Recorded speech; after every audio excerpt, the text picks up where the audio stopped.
And I believe alive, but no one is saying a word in my chat right now. Not a single soul. There we go. Floyne, thank you for the bananas. Dang, usually peeps are here raving, ready to go. Today we're going to do a little bit of creative building. Making plans for the future. But first of all, we head to the Nether. I need to pick up a little bit of blackstone to finish a build. And also get my beacon, which I was supposed to do last stream, and I just completely spaced on that. Also, these peeps are online. I saw that Cub Fan was streaming. Cub's also live on Hermitcraft. If you happen to wanted to watch 2 streams at once and get very confused. North we go. Right. Oh, I'm feeling really hot. I just had to shut the windows and now I'm like, oh, maybe should have left them open. Yeah, I just want to pick up some of this stuff. I think you can instant mine it, right, with a beacon. I haven't set up a beacon anywhere in the Nether to do that. Wouldn't be a bad idea. We should also we should fix the iron farm, but I don't want to go over there because of spoilers and stuff, so I'll do that some other time. But I also need to fix the iron farm now that I think about it, because I could get a bunch more iron and make a little beacon somewhere around here and use that on occasion. Then you got to clear out the roof of the Nether. I don't know if it's worth it. We'll probably set up a bartering farm before long, right? Get loads of blackstone like that. We got Mecha Conata here for 5 months. Thank you so much. Appreciate it. Thank you for the support. Hi, actually looking forward to Sunday, says Magnus Green. I'm looking forward to tomorrow and Sunday very much. Tomorrow I'm going to have a zonk out. I got myself a bag of popcorn. I got myself some ice cream and I'm going to watch a movie. I'm also going to cook myself some courgette fritters as well tomorrow, so... Some cooking, some watching a movie and turning off the brain. I don't ever really eat popcorn unless I go to the cinema, which I haven't done in a long time. But I do like salted popcorn, so I thought I'd have some of that. Don't like sweet popcorn. I'll say that much. I like the salted, savoury snacks. That's what I like. What movie, says Loliver? I don't know, but you know, I've got a bunch on my list. I could pick anything I fancy, really. I'm kind of still in the mood for like 90s, noughties movies. And I've got Kill Bill on the list. I've never actually watched Kill Bill. It's one of those movies, like every time it comes up, I'm always like, yeah, why have I not seen this yet? And so I've bookmarked it. Maybe I'll watch that, right? It's a Tarantino movie. I'm not the biggest Tarantino fan. I think his movies are excellent. Just, you know, there's plenty of great movies. I'm not, yeah, that crazy on them, but they're great. I Need a Man says, don't like sweet popcorn. I don't know if you can follow you anymore. I mean, all it is just sugar. I just don't like sugar on stuff, like donuts. They taste fantastic. Not when they've got sugar on, because it's like, for me, sugar's just like bland sweetness. Donuts made without sugar have just got so much taste and flavour to them. I love them. As soon as you put the sugar on, they just become sort of overly sweet. Cutie Pie Kidden, thank you for 58 months. Appreciate it.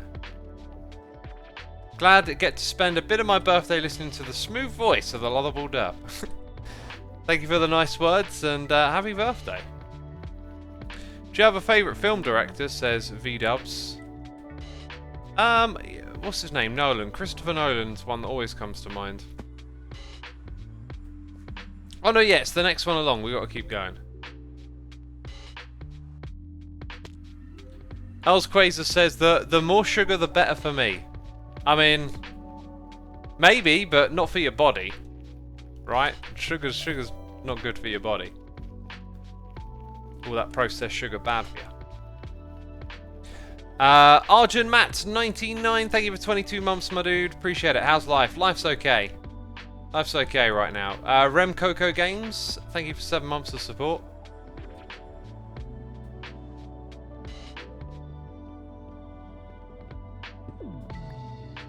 Did you watch Tenet? I did, yeah.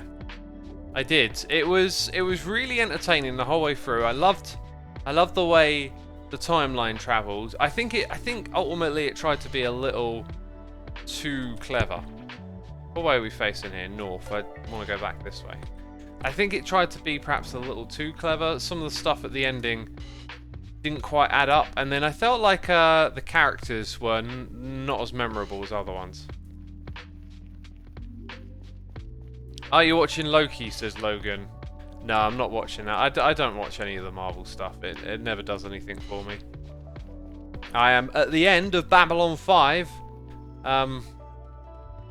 Yeah, you can kind of tell, like, when you get to the end of a show, like, there's always this sort of period where you start to wonder, like, do the writers know the show's going to end, or is it going to be one of those, like, cancelled things where the show just abruptly ends and you'll never know what happened? It's pretty obvious that it's winding down, like winding up the story, and it almost felt to me like they were putting other characters in place at Babylon 5. I mean, this is technically spoilers now. It almost felt a little bit like they might be setting it up for like a sub-series, and I'm completely unaware of any sub-series. I don't think they did a spin-off or anything like that. But yeah, like the way the characters leave the station, it kind of, when a show does something like that, like I feel like you don't need to tie up every loose end really neatly when you end a show, right? Like, you don't need to, you know, you're going to assume that, of course, the station's going to go on and people are going to take over those roles, right? But the way they very neatly replace one for one each character, kind of... Oh, apparently it did have a spin-off. Really? Oh, so maybe is it related to what I'm talking about? Is it related to what I'm talking about then? That's why they're putting these other characters on the station. Brastin Bot says it's probably smart to do that in case they want to continue it down the line. Yeah, I think, I don't know, like, creating a show, I imagine, is a lot of work, and I think you would write it probably knowing that's likely to happen, as opposed to leave a door open. I don't know, though, you know. That'd be my guess. Oh, the spin-off continued a storyline from one of the movies. Right. Oh, okay. But what's the spin-off called then? Because I did not pick up on that when researching the show. Oh, I left my bottle of water downstairs. I'll have to go get that. Probably soon, because I've got a really, like, dry mouth.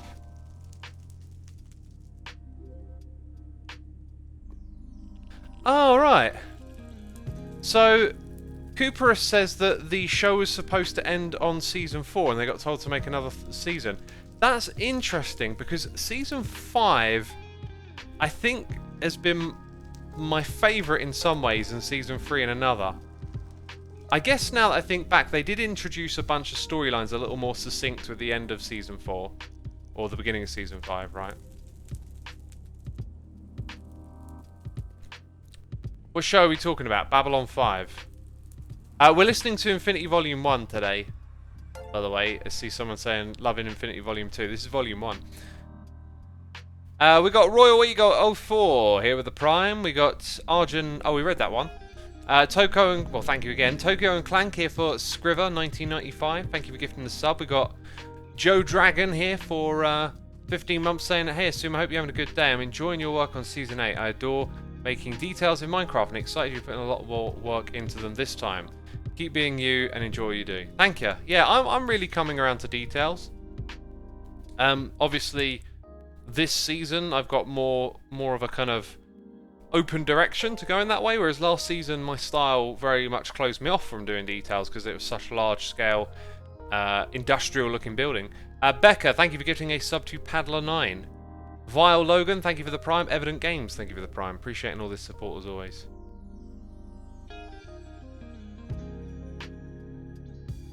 Right, so some more peeps are telling me the details on Babylon 5 there. Thank you for that.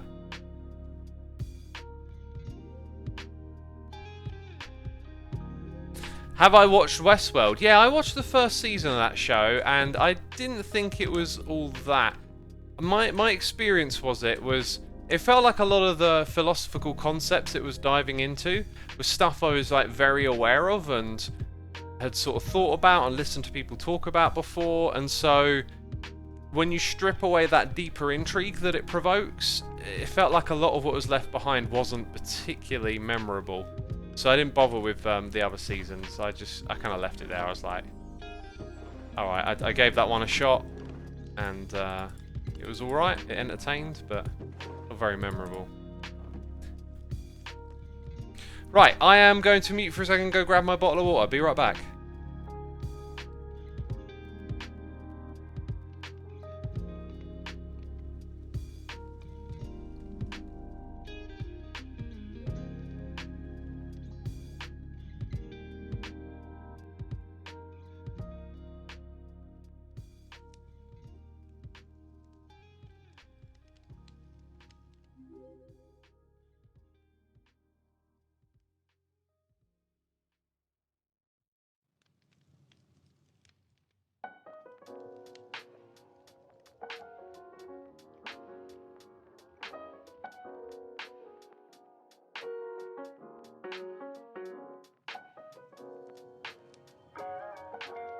And I am back.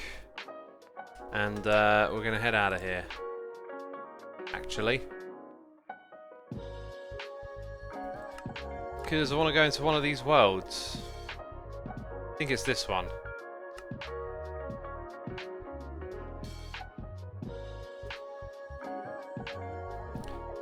Aha! Right, so you can see where we left off that from last time that we were around here. What I want to mess around with is this island and what we could do with it. And I've had some ideas for how to experiment and get started. So what we're going to do is come down here into the water. And then come around this side as well. Hey X, how you doing? I'm loving how Season 8 feels so different from Season 7 and Season 6.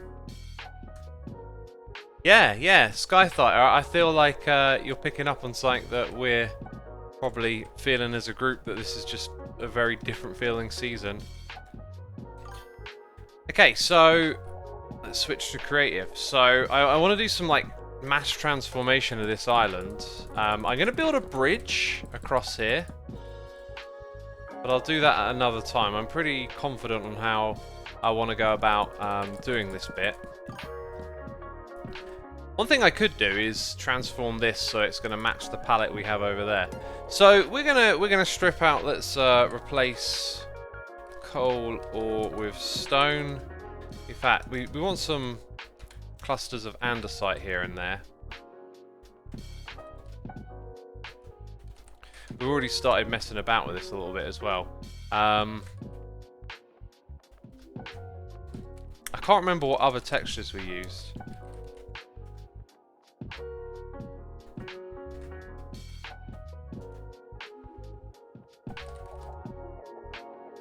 Yeah, so we're going to clean it up like that, then we're going to put some tough blocks around the bottom, probably use some gravel here and there, right?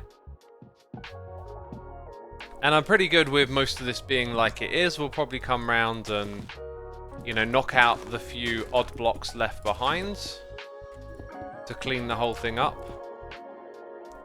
I don't think I'm going to focus too much on slabs and stairs, although they probably will actually help with the shape that we got here.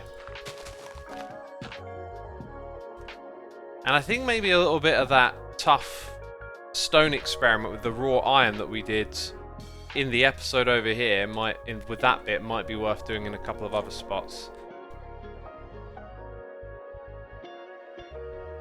Why don't you make an area under the lighthouse for a super smelter and storage area, says Leo Bardo. Ah, because I don't want to set up my main base in this area. My main base is going to be beyond this area. I've essentially come into this season with a bit of a different plan to what I'm actually doing.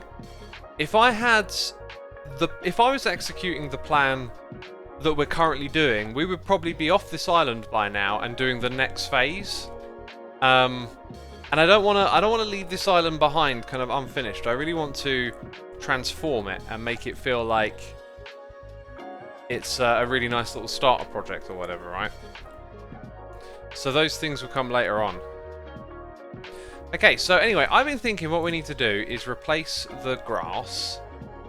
And there are several different blocks we could replace it with, and I'm pretty sure some of these are going to look not so good, but it's about experimenting to see where this could go. These blocks have to be farmable, is rather important. Rather important, that detail. Interestingly, like, these textures are cool, but maybe not quite for what I got in mind. I seem to remember there being like one other block. We're also going to need a bit more rhyme and reason once we get into this. Anyway, so we're going to replace grass blocks. And remember, you've got to select block with podzol first of all. That is surprisingly nice. Because you don't normally see an island like that. I've got to admit, I'm kind of charmed. Chat, thoughts and opinions? That could just be the beginning of us putting more blocks on top of it. It is kind of nice, isn't it? Okay, next one. Be to replace it with dripstone. I'd say that's rather ugly, but it definitely looks like a biome block texture. Like you could create a custom biome with it, right? Okay, and then third choice.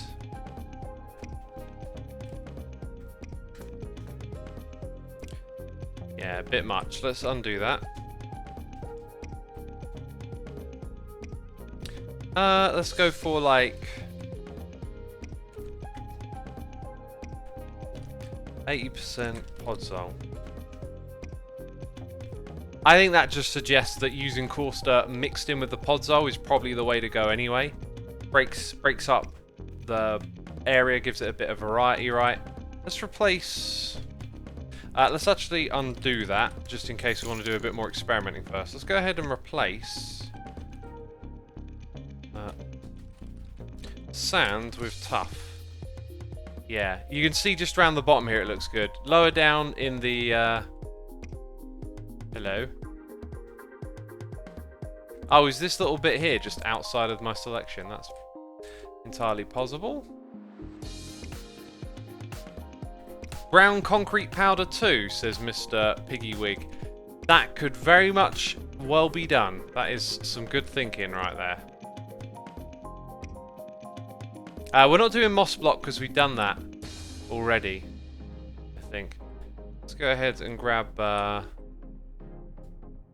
maybe those three as a palette together, right? And we'll probably, rather than randomize it, do a little bit of structure. Then we want to create like a path system.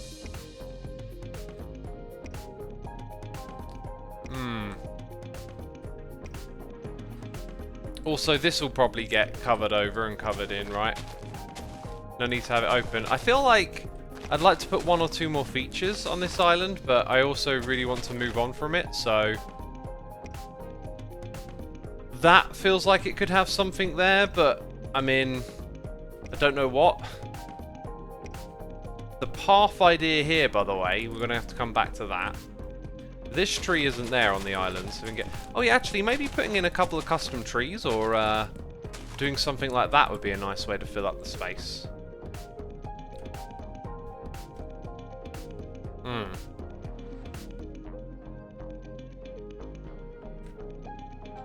I think podzol might be the way to go though, peeps. So let's try that. Let's try that again, but this time we'll go for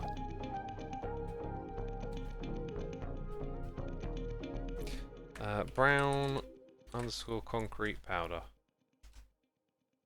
And some of those blocks will fall down based on where they are. Yeah, we'll have to do them more in veins and make them patchy. The spruce here looks nice against this.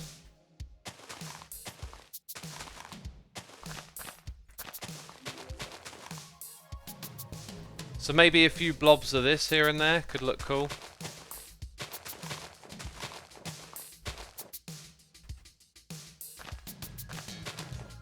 I don't know. I think it needs some things with it, like grass.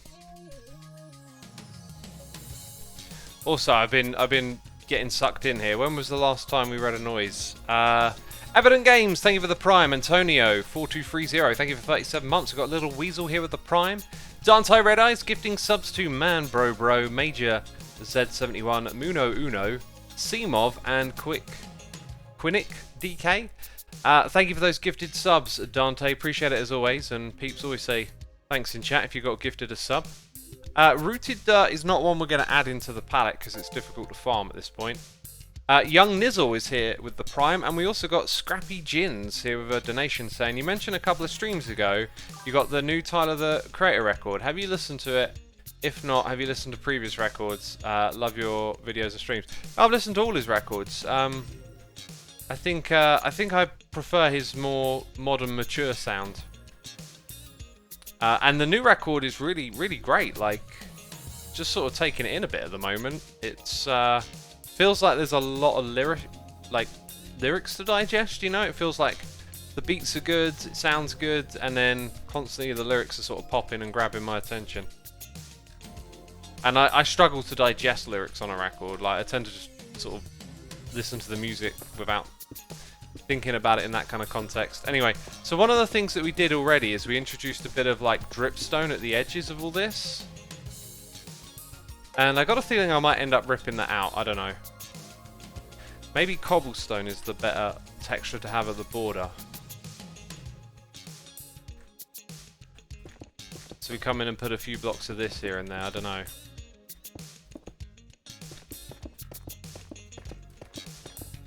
See, the slabs and the stairs that you could have with that would probably look a bit better. I think cobblestone's probably the way to go. So we'll continue stripping out other textures, probably bring in the cobble in places.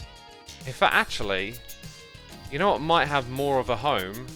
Granite. I always get granite and andesite muddled in my head sometimes. Like, honestly, that is a bit strong, isn't it?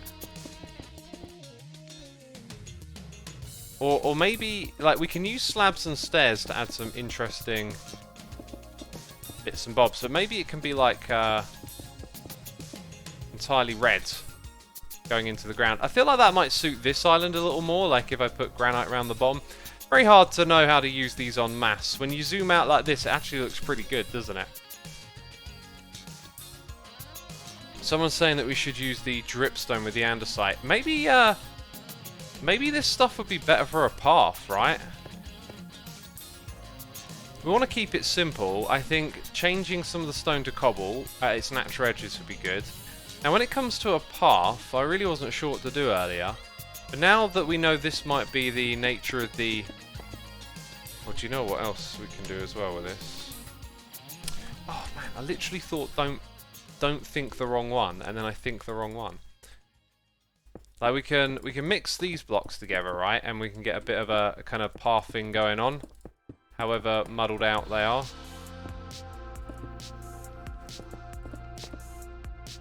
That might work. We can get slabs and stuff going, so we can have a path go across like this. And one of the things I really liked was the path block itself, with some combination of these things. So, creates quite the... I mean, you can get away with that a little bit. I think maybe this will work better as like little clusters of these blocks, just here and there. Like, so it's not always brown. You just look over and it's like, oh look, patch of that stuff, patch of this stuff, right? Here's another patch. Yeah, and then you're gonna have your path go through. This will be done with slabs and stairs to help with the transition, a mix of the polished blocks as well. I feel like that kind of goes through here quite well.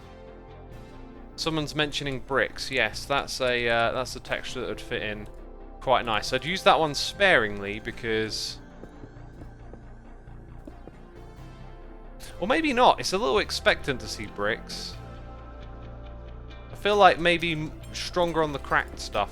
Actually, here's another block that might just muddle its way in well. That's kind of alright, isn't it? Is it me, or is it always placed the exact same rotation? That's kind of a shame. It's always the same rotation. Terracotta is a suggestion.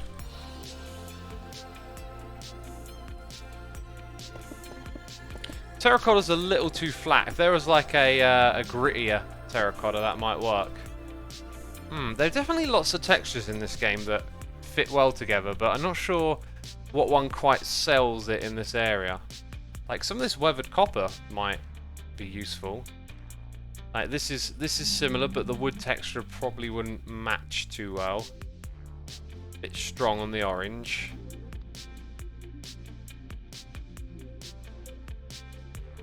Raw iron, that's going to be very tricky to get in mass.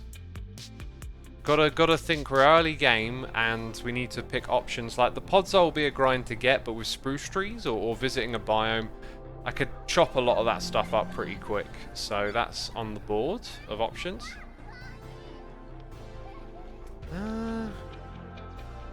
It's kind of looking like that might be it. These textures are terrific, but we're sort of going for more of a grey thing. Sorry, a reddish thing, right? I think we've explored most of the options there, so that kind of fits in a weird way where it feels like now it makes more sense to have the terracotta in here, right?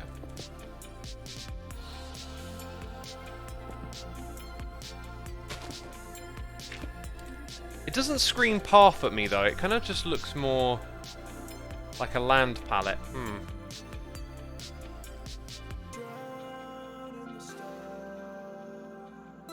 Orange sandstone is a suggestion.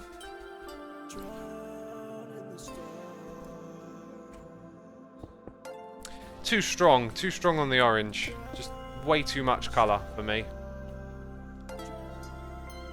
Red concrete powder, I think you'll find again, too strong on the colour.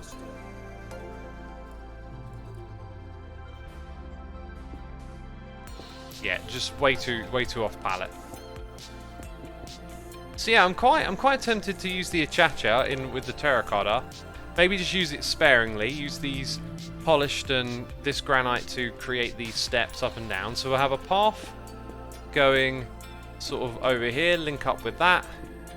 Then it's going to come over to the edge here, and somewhere around here is where our bridge will start, going across these bits. I want it to be quite a big, grand-looking bridge. I'm a little bit worried though that it might end up being a bit much.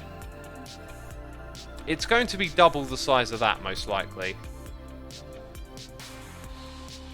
I think it can be done. I think I've got some ideas. I think I'll be able to pull it off. I might also make it more of a deep slate structure as well. Just trying to think everything through, right? I think we've got it though. I think we've got some good ideas that are going to make this feel unique. I think the one thing we're lacking is foliage, right? So we got some. Ooh, these might be cool. Just little odd things growing here and there, right? Because they're not going to grow into trees. The green really pops out though at the top, so maybe not. Let's go have a look at what's available to us. I want to try the azalea. Definitely got to plop some mushrooms down, right? Probably going to skim on the red ones. Dead bushes. Oh yeah, look. This is what you need to do in this game. Stare at the creative inventory screen. I wish you could access this in survival just to look. Not to grab things, but to be able to just assess what's available. Because it's nice to have it as a reference. That might be usable in our path area. It's not in the... It's in the decoration blocks. I feel like some of these full blocks should be in building blocks. It makes you look at them differently. Brown carpet could occasionally go somewhere. Ferns, again, are kind of suited for this area anyway, right? And obviously pointed dripstones. So, these bushes... I like that contrast quite a bit. I feel like it would be better on a tree. Maybe we'll make a couple of custom trees.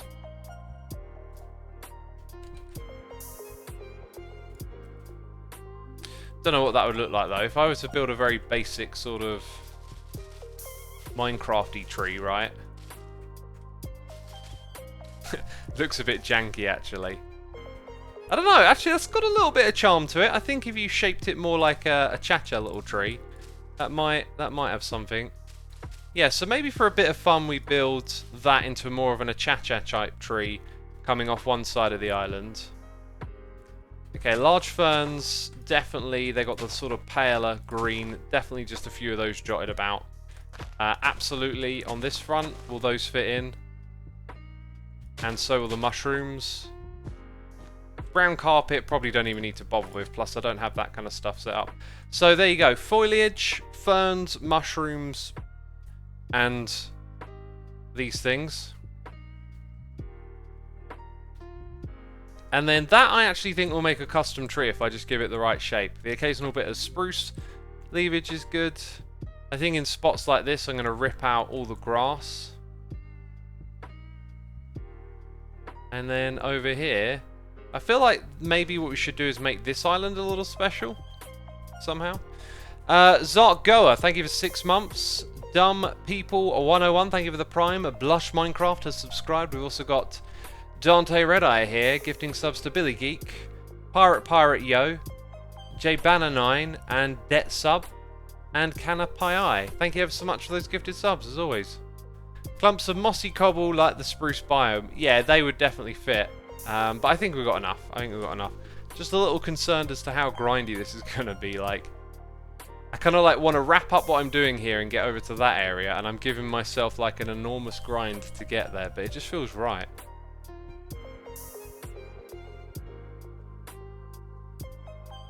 Okay, I think we're going to get to the island, trim up all the stone, and then we'll go gathering. We'll have to make a nether tunnel, get some podzol. We'll pick up some ferns and dead bushes and mushrooms along the way.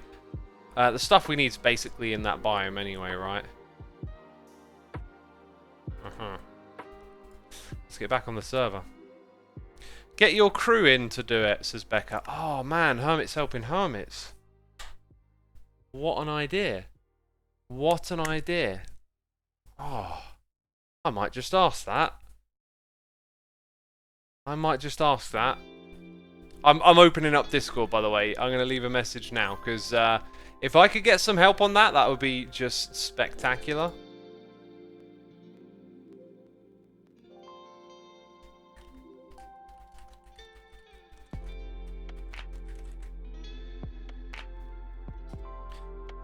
Right. Where am I going? Hermitcraft, there it is.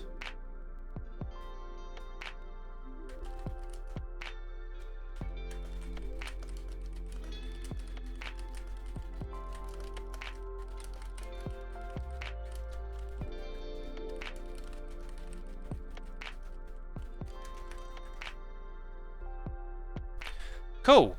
Alright, so what we won't do today then is we won't touch the grass, because that'll all get replaced with podzol potentially. Use the trees to get the podzol. No, I think we'll go to the biome.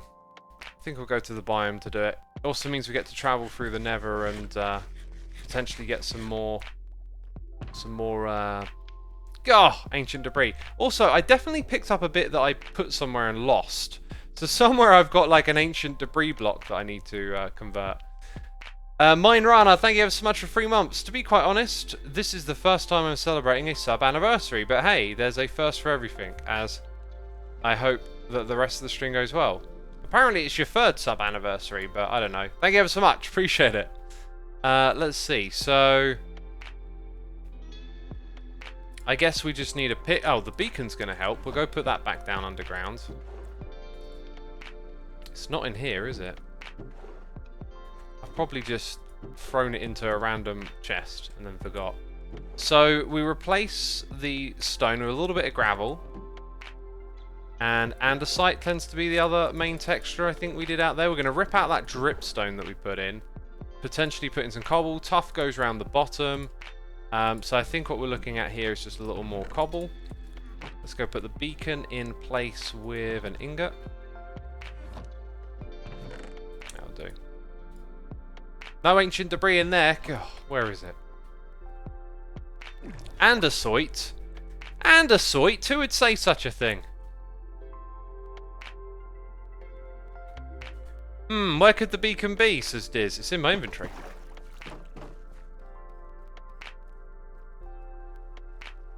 Can X say yeet? Yes, and I just said it. Give me a medal. Come on. Come on, give me a medal. Dang it, where am I going? Over here. How far are you along on your wingless journey? 220 days. I could probably deduct a day's worth of AFK as well, just because I have stood around for a few minutes here and there. What was it called again? There you go, 219. Yeah, I've had just a couple of moments of like standing around while I get ready to stream. Otherwise, it's pretty much like all playing. I've been on here non-stop. Well, you will see in the next episode. Will entertain and delight. Do you like the new WB TBWB single? Says I'm Maggot. I'm not a fan of WBTBWB. I'm more of a fan of AXYYXAYX. That's more my kind of cup of tea. Oh, are you an NF fan? Are you an ABC fan? A TY fan? Jeez. Who are these people making these extraordinary names? Oh yeah, right, we're in the right place. I was thinking, right, time to travel through the Nether, but it's not, is it? So round we go. The dripstone needs... Actually, I'll replace... Oh, God, I've made a mess. There's that instant mine. Instant backfire, that's what we'll call it. So we're not going to include this anymore. Oh, I guess the dripstone is instant mineable, right? So, first order of business as we make our pass is to just going to replace that, I guess. One thing I'm not going to do with our terrain is slabs and stairs. I know you can really like purify stuff up and make it super interesting that way. I don't want to go for that because it's a lot of work and this is our little starter area. I saw some more cobble, so I thought let's do that. Okay, so all the way across there we're good. I did want to rip out all of these blocks, by the way. I don't even want to really leave like the odd one. I think they do just stand out a bit too much. Gravel's fine. So around we go. I remember a little while that you said use a headset microphone. Do you still use it? Yep, same one. Been using it since a long time here on YouTube. I didn't bring my shovel, you know? This is why you got to put things in your backpack.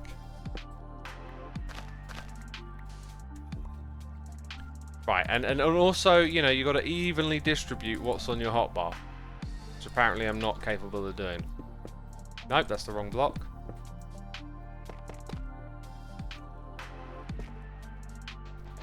We got cows 6541. Hey X, did you know axolotls are critically endangered with only less than 100 left in the wild? Would you ever consider a charity to raise money for the WWF supporting axolotl repopulation? I really don't know about charities and getting involved with them. I don't know. I think I would like to see, I don't know, governments and tax money and that sort of stuff be used to change the world, and I find the whole like charity model for doing things a little bit sort of counterintuitive. To me it often feels like you're sort of not going after the problem. It's like putting a band-aid on a wound. You need to address the wound. But you know, I really don't know. Like, there's so many charities as well. It's hard to know how effective any of that stuff is as well. So I tend to stay out of charities. But I think that'll do for that little spot of tuff. Thank you for the suggestion, though. I mean, it is a nice idea. There's a gazillion and one things, and I often feel like charities doesn't seem like the right way to go about solving these sorts of problems, in my opinion. Hey, but also I'm not gonna claim I'm like some expert on how charities work, right? Like I'm not trying to put them down or say they're wrong. I don't know, it just doesn't like add up in my head. Why do voluntary work that can be done through coercion, right? You know, I do some things and activities that others might call voluntary work, like, you know, cleaning up, litter picking around where you live and stuff. It's I don't know, it's like when you do it yourself, hands-on, it's like you're taking action and you seeing what you're doing, I guess.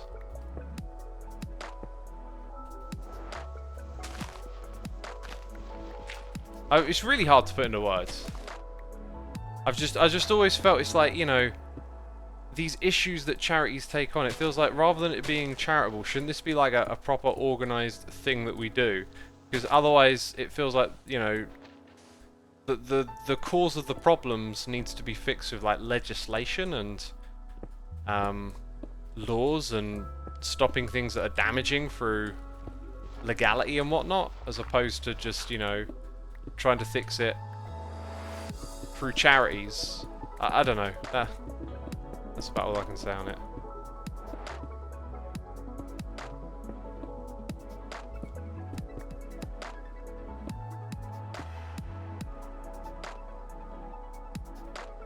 Sky the Necro says, I feel like charities can help quite a bit. The only problem is finding the proper non-shady ones. Yeah, I mean, I'll speak on good faith that we're talking about good charities, right? Because I know there's scams and dodgy stories and whatnot of this and that around charities. There's a lot of non-profit charities as well. Some of the biggest ones on the planet are,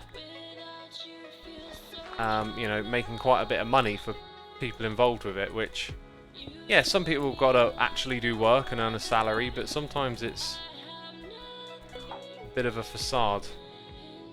More so when you move into the what do you call it? I can never say this word. Philanthropy space. That's when they seem really quite fishy. All these, like, you know, billionaires who give tons of money to these philanthropic, can't even say that word, organisations. And like, if you look at what they're doing, they're sort of just parking their money in something that will, you know, come back around to them essentially. Philanthropic. There you go, Becca. Thank you.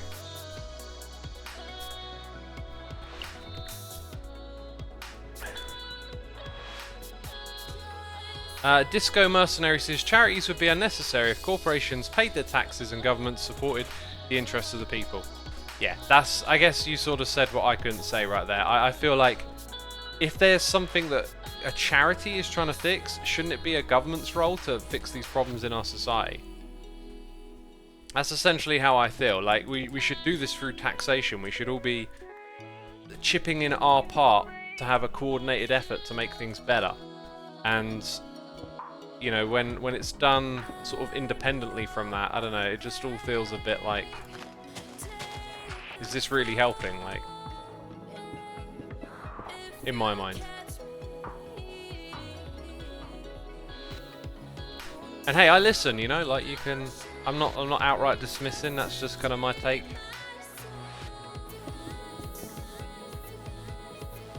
DSoft says, yes, it's society's fault. I wasn't trying to blame anyone in particular. If we assume the government enacts the will of the people, charities are just a different way of enacting the will of the people more directly. Government isn't the only organisation which change can be made.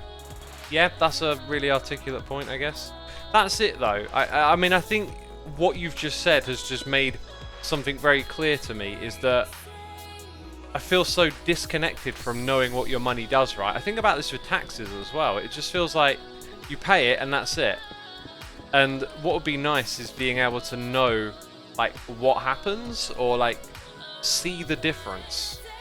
Like, get your head round what your money's doing, because, you know, I know a lot of people do charitable live streams and stuff, and I always just think, like, you know, so you got this number of, like, hey, we raised XYZ, and then that's it. Like, what does that mean? Like, what happens after that? I rarely see anything or understand what the impact is. Not to say it doesn't have an impact, just that it's rather discouraging that you won't know, you know, what actually came of all that, I guess.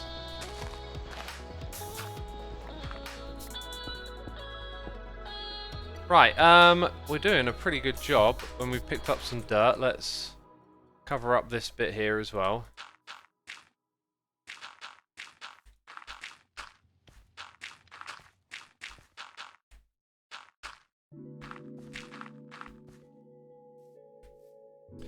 And then a little bit of stone here, that's kind of fine. I think I might just turn all of that into tough.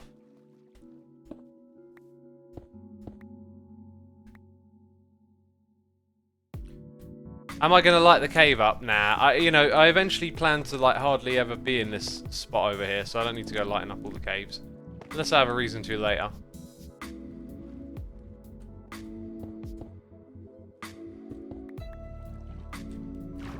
Right, let's get another little patch of the tough stuff here. A Minecraft Grandmaster. What are they chatting about? Oh, Corrales is in the end. Oh, GG. Wait, no, he's just got a whole bunch of them. How did he get so many so quick? Oh, maybe he didn't. Maybe they're all like delayed, right? I Spy, then the end, remote getaway. Yeah, no, they've probably been popping in. I thought you got them all at once for some reason. I was like, what's going on there? Some sort of voodoo magic?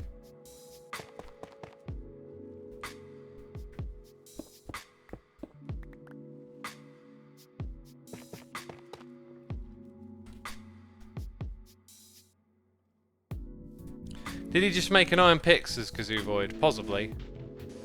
I can't claim to be paying the most attention over here. I thought he got them all at once.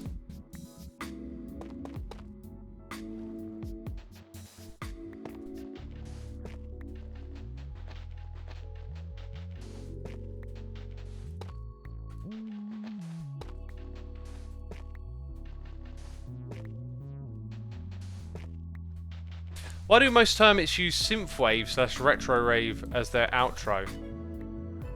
Well, as someone who doesn't have a synthwave / retro wave song as their outro, I would guess that it's just because that music's kind of trendy at the moment and probably quite available because it's a very sort of cultivated by online activity, you know, internet culture.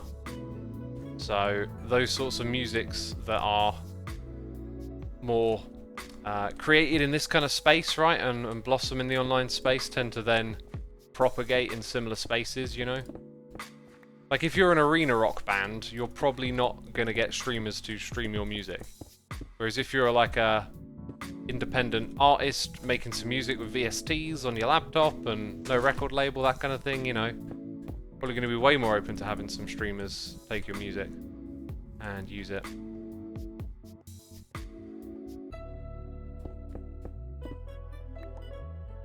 Where me andesite at?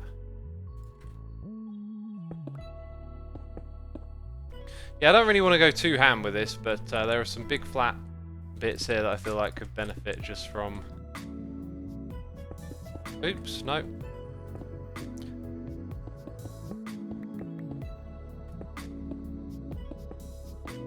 Something like that, I don't know. This tree's going to stay here. I like that tree.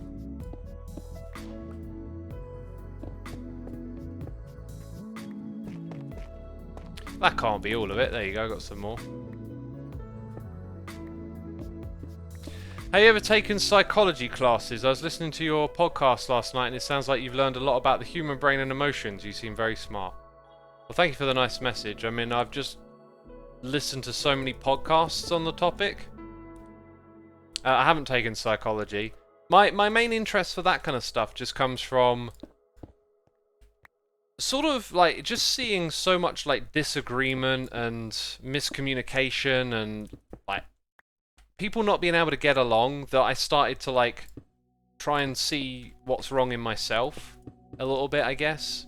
And that opened me up to like trying to see things from other people's point of view. And then at some point I started to realize it's a little bit more baked in and scientific than you might think. Like the human experience is very easy to just take as is and think of as truth. But when you examine the experience, you realize that, you know, your conscious experience is your brain creating the conscious experience from the sensory inputs that you have. And that comes with all sorts of like shortcomings that you tend to not really know until you think about it a lot. Everyone's seen like an optical illusion, right? Your mind has been fooled by the way some lines are laid out on a page and they make you think you see one thing but you don't. And the lesson from that I don't think we often learn is that should teach us that our eyes are in fact not seeing what is actually there, but it is a form of information that is being translated in our mind. For example, did you know, okay, this one's a great one, remember this one, right? Here we go. Right, everyone, think of magenta, yeah? Everyone knows the colour magenta, right? Unless you're colourblind or visually impaired in some way, but for those of you that know,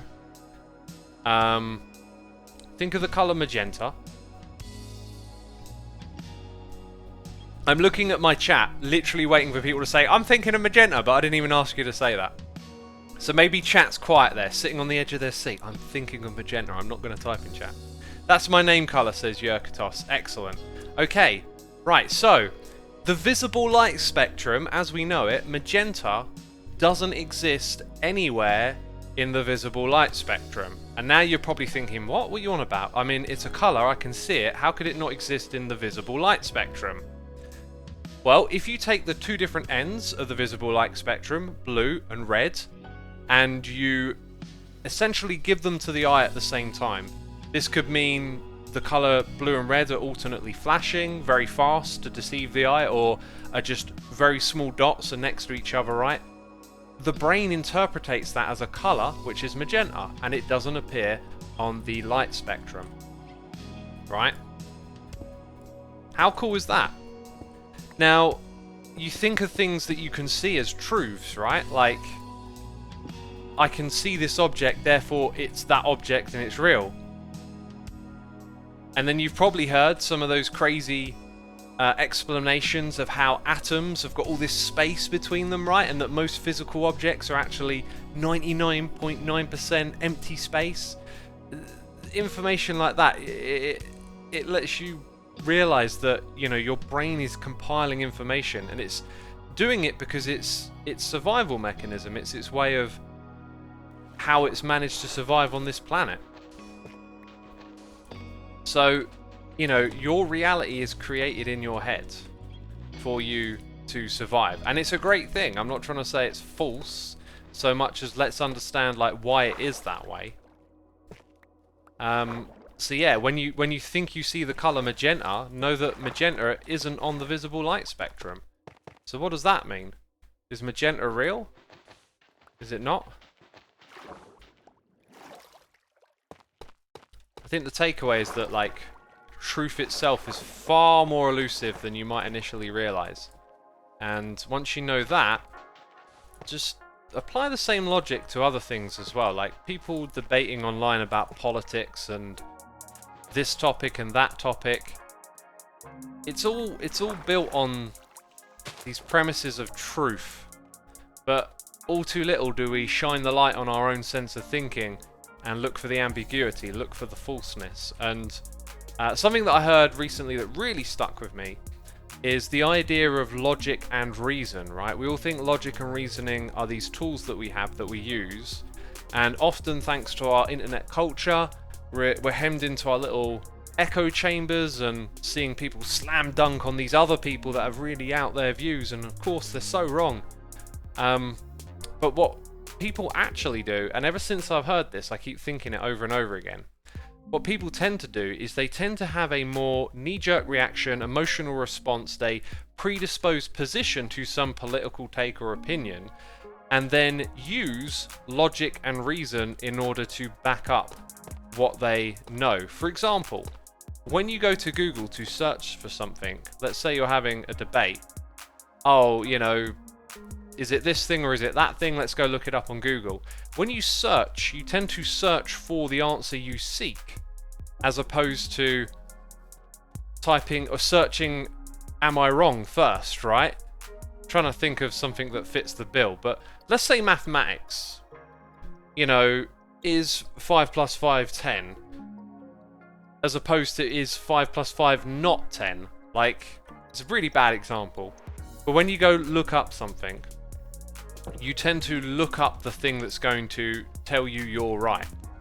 And we have such an abundance of information in these days that when you look up something online, you can probably find a whole paper on 5 plus 5 equals 3 or whatever, right? Like there's some you know, mental gymnastic maths out there explaining that 1 + 1 = 3 or whatever, right?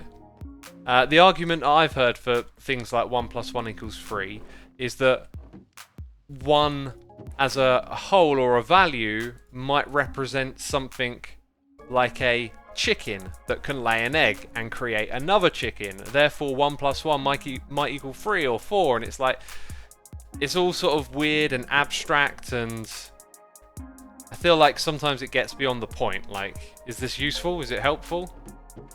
Yeah, if you're gonna add up chickens, maybe factor in that you'll have more chickens in the future than you got right now. But for the most part, it feels a little unhelpful, that kind of stuff. But yes, you look up things online, you tend to search for things in the order of like, am I right, as opposed to am I wrong? And you'll find something that tells you you're right, and you might not think to go and look for something that tells you you're wrong. It's a bias, right? Like the same way we can be tricked through what we think is objective truth in the world, like that is the colour magenta, you know, we can be tricked with other things as well, the way we think and feel about certain topics.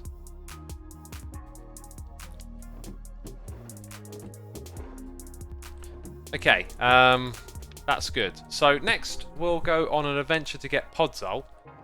Right, we'll pick up our Podzol, our ferns. We've got to get some dead bushes. Dang, this is going to be such a crazy project. I love the idea of getting some help for this, though. That would be so amazing to have hermits come over here and help me transform the island, because it's going to be a grind. I don't mind doing a grind. For me, though, like, I'm kind of over this island and very keen to get across, and I want to build my way through the season and go in that direction. So help at this stage would be fantastic. I guess we're going to need some obsidian and a flint and steel. I went and mined a bunch of obsidian earlier, so that's cool. Continuing on a little topic, one of the first books that I read that really got me into this whole way of looking at the brain and self differently, was called, I think it's literally called Thinking Fast and Thinking Slow by David. Now his second name is like Kahneman, I think, or something like that, and it's just one of those names that, of course, I'm going to butcher. What do you expect? I mean, I can't even do the simple names, you know, like Jod Reagan. Oh God, that embarrassment.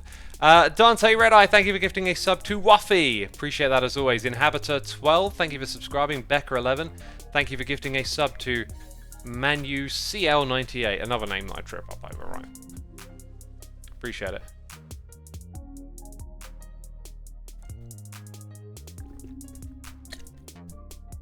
Eagleman, says Becca. No, David Eagleman did the book The Brain, and that is a really, really good brain.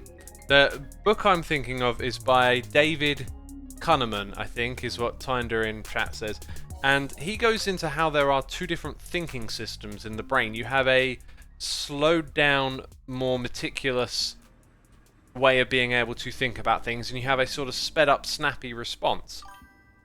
And the whole book just dives into so many different like bits of research he did that get you thinking about how certain things take place in the mind that, you know, it's very easy to think you are the brain and you're the mind and that experience, but there's a lot of stuff going on that's like very automatic and you have less control over than you like to think. Gramroth, thank you ever so much for 3 months of support. Peeps, I've got to use my mapping program for a minute here. Let's get mind map up. I used to remember some of the examples like really well from the book, but as time goes by, yeah, you know what? Like, I dedicate so much time to doing what I do here, and one of the things I think I'd like to do is dedicate a bit more time to some of the stuff I discover over the years. Like with writing about the music blog, I've been able to sort of more immortalize thoughts and feelings and then return to them, and it's created like a map of all the music I've discovered, and I found it incredibly valuable to be able to go back to periods in time and look over the blog and fish out old songs and records. I wish I had perhaps done that, and maybe should start to do that with this kind of stuff. You know, reading a book, bookmark it, write down the lines that really make sense. I don't know how I would do that. Like, I need like a journal or somewhere to start putting those things and develop that habit. Because that would be a really cool thing to do. Because that book was a treasure trove of little examples that could make you really think about like what's happening in your own mind. Right, so we're looking for a biome, obviously. It's got to be the right biome, though. I'm looking over at where we went to in our last stream, which was the flower forest. There's a dark forest there. That's not the right type. And then Taiga Hills. What is the name of the biome, peeps? Snowy Taiga. That won't be it. I think it's Mega Taiga, right? Literally called Mega Taiga. And I think it might be found more in the hot regions. No. Found massive jungles. Dark forest I'm looking at. Is that it? River? No, wait. It's not a river. Actually, like, really not seeing... I don't know what colour this is on the map that I'm looking at.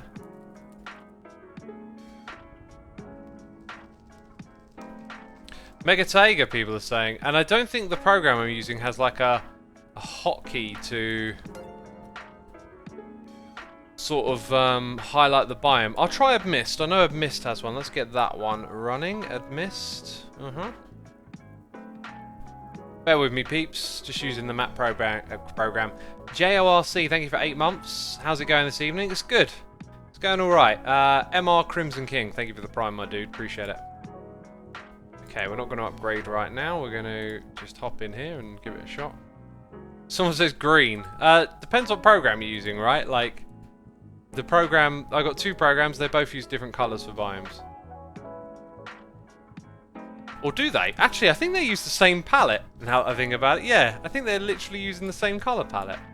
I seem to remember the Mega Taiga biome having like a kind of pop to it. Okay, I can highlight this on a mist, so... Where is it?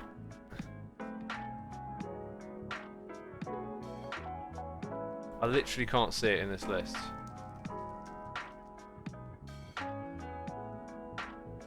Taiga Mountains is there? Giant Spruce Taiga, is that not it? Maybe they changed the name of it. I think Giant Spruce might be it, so I'll highlight that. Taiga Mountains, no. Wooded Mountains, no. Giant Tree Taiga, that also sounds like that might be it. But no Mega Taiga.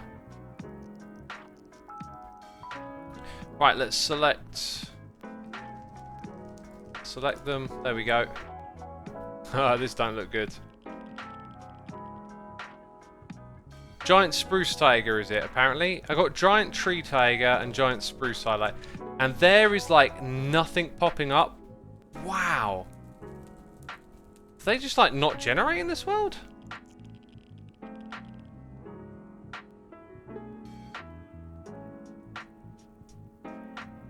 Nothing's being highlighted. I'm just doing one more pass here, so... Definitely not these ones. I mean, could it be Taiga Mountains? I don't think so. Oh, I'll tell you what I could do quickly. I just had an idea. We'll go back into that single player world. It's a bit cheaty, but you know. Dang, it honestly, like, nothing is highlighted in this world, and I've zoomed out really far. So we have a command, locate biome. Now, Mega Taiga is not it, so Spruce Taiga, Giant Spruce Taiga.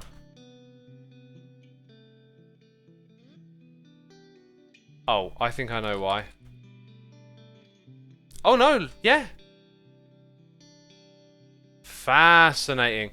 Someone says there's one around 9,000 and 4,000. I am zoomed out. Oh, wait. I found one at 10,058. Minus 5,000, 6,000. These are extraordinary distances in the Nether, though. Question is it worth it? I mean, it might be in order to do some branch mining for netherite at the same time. I did not know these things would generate so far away.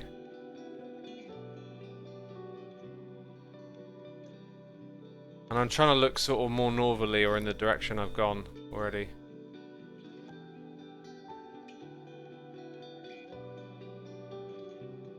$10k blocks is nothing when you're flying on the roof. True, however, I was trying to avoid going on the roof. I really kind of want to... Okay, I found one at minus... sorry, 13,000 minus 12,000. 13,000 and then there's loads. Like, once you go out by like 10,000 blocks, all of a sudden they appear. Huh. I don't think we'll go there. I think it's way too far, really. That being said, I do need to grind for, yeah, minus 5,000 and plus 6,000. Let's calculate it quickly. So in the Nether, that's going to be divided by 8. 625 blocks. Honestly, it's not terrible, but it's not very desirable.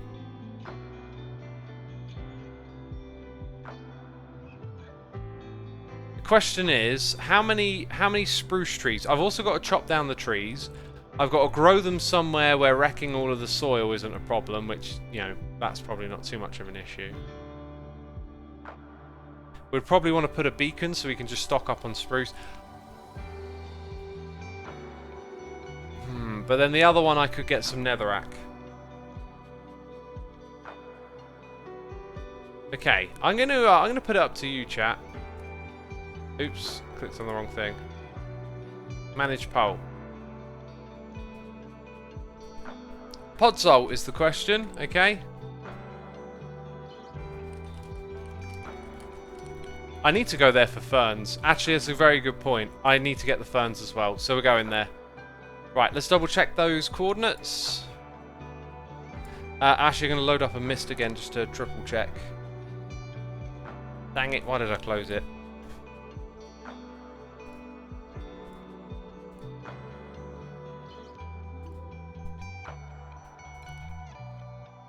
Okay, so let's get back on the server as well.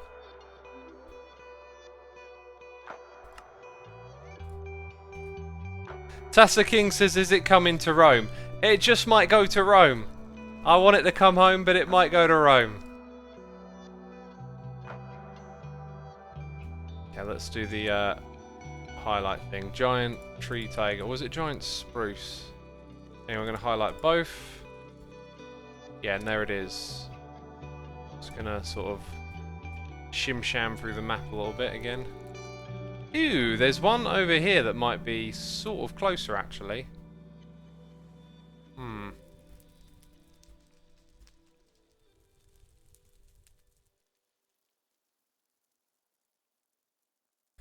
Okay, so that one might actually be closer. Right, let's close the other one.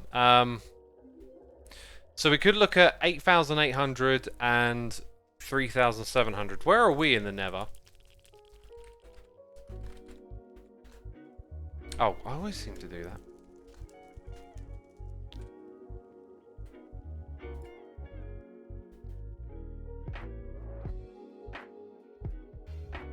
So 6,000 and 5,000 is like 11, and then this is like almost 9 and 4, so it probably is further away. Okay, let's go to the other one. Well, size is also a factor. The other one's kind of small. Oh, this thing is so slow at loading the world, by the way. I know you can't... Actually, yeah, the other one's like kind of small, and it might be wrecked. And then there's another one, a massive one nearby. Okay, we'll go to the closer one, and if ever we ruin it, there's another big one nearby. Okay, let's get these coordinates written down. And we'll convert them to Nether. So first of all... Get a calculator. 4,800 divided by 8. So minus 600.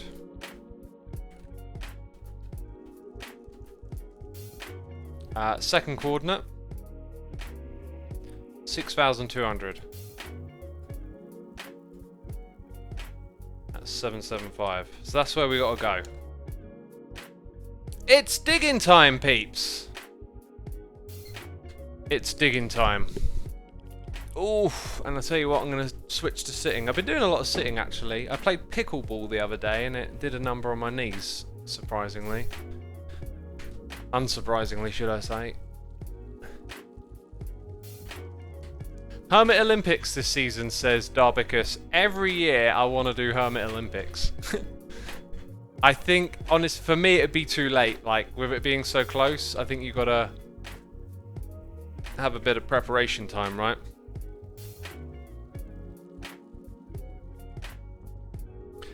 Purple pad chair helps you back. I don't know what that is, but I got me a Herman Miller, so my back is pretty good in this chair. I don't think I can do much better. Right, minus 600 is to that side, right? No, wait. Oh, gosh. That's good. Okay, right. So, oh, no wonder! Right. Yes, it is to this way, so hang on, hang on. That feels so wrong to me. Oh, I'm heading... Oh, God, I get so disoriented in this nether hub. Because they just, like, the walls are meaningless. I need to put some blocks on one side to make it, like, super clear where I'm going. Minus 600, 775. Yeah, so we're going in the opposite direction from where I currently am, which is kind of what I expected, right? Mr. Crimson King, I actually have been doing some of the knees over toes training. It's definitely helping in some ways, but like not. I don't know, I've been doing some of the movements for a long time, and yeah, I'm still not fully healed. I don't know. These injuries, they just persist.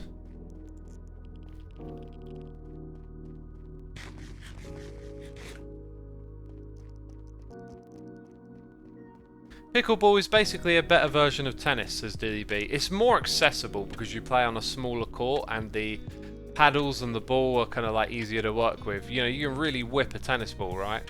Harder to do with a pickleball. So it's far more accessible and less impact as well. I quite enjoyed it. I just couldn't. Do you want to know a fun story about this spot right here? I was trying to mine my way to a Bastion Remnants, and then I was going through here, and then I hit Blackstone, and I was like, how do I not remember that there's all sorts of Blackstone, like, around my area? I've been digging through the stuff. It was so ridiculous. I felt like a fool. And Olia's sitting there like, yeah, we know, X. Yeah, we know. We know you would do that. This isn't news to me, X. What are you telling me? You were just having a normal day? What? God. Shut up, you lot.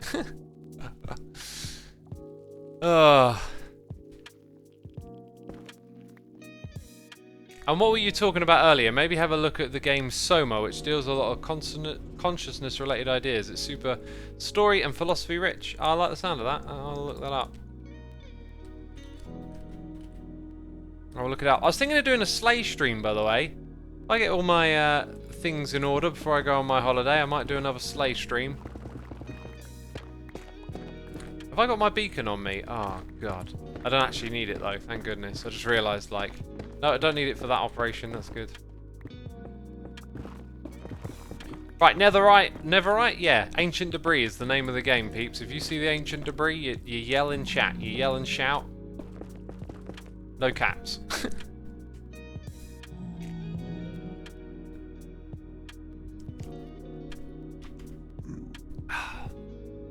Where are you going on holiday? Near the Peak District.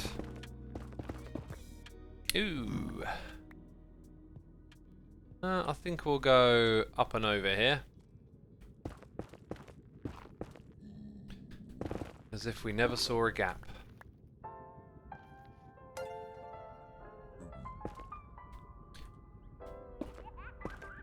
It's time for volume 2, I believe.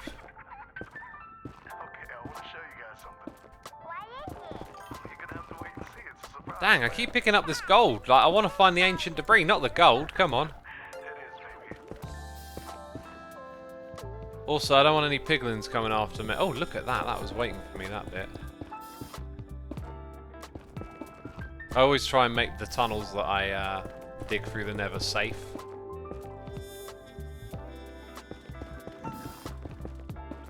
Just in case you end up in a pickle somehow. Oh, is that all I got? Okay. What is the Peak District? It's a place. I don't have any blocks. This is unfair. Oh, I did it wrong. Yeah, the Peak District is a place. So do the Google. Right?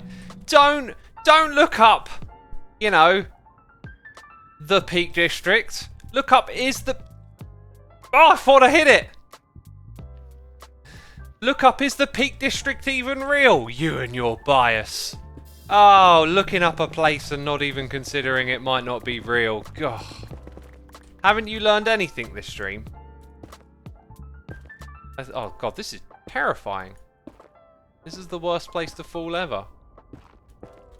I got an ender pearl, so that would be my way out of this situation, I think.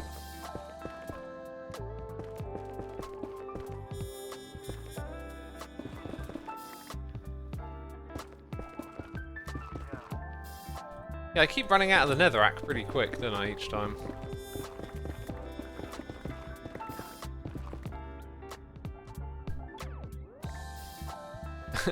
Not me looking up the Peep District. The Peep District? You got the wrong idea. Please put ender pearl on hotbar.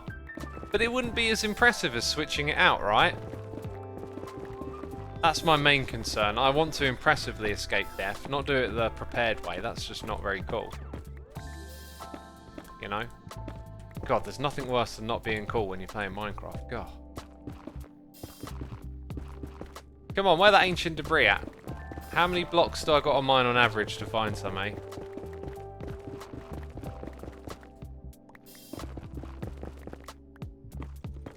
I wonder if this pick's got enough resilience to get all the way there and back. Or just, well, we don't need to dig 2 tunnels. That being said, what I have been doing is digging little extra tunnels on my way back from somewhere. Just in the hopes of finding some ancient debris. 2 birds, 1 stone and all that, right? I think. Because I'm not actually digging that tunnel for any other reason, so maybe that makes no sense whatsoever.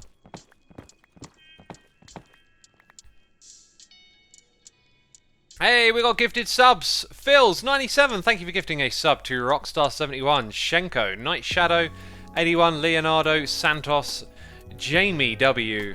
Appreciate those gifted subs. Peeps always say thanks in chat if you get gifted a sub.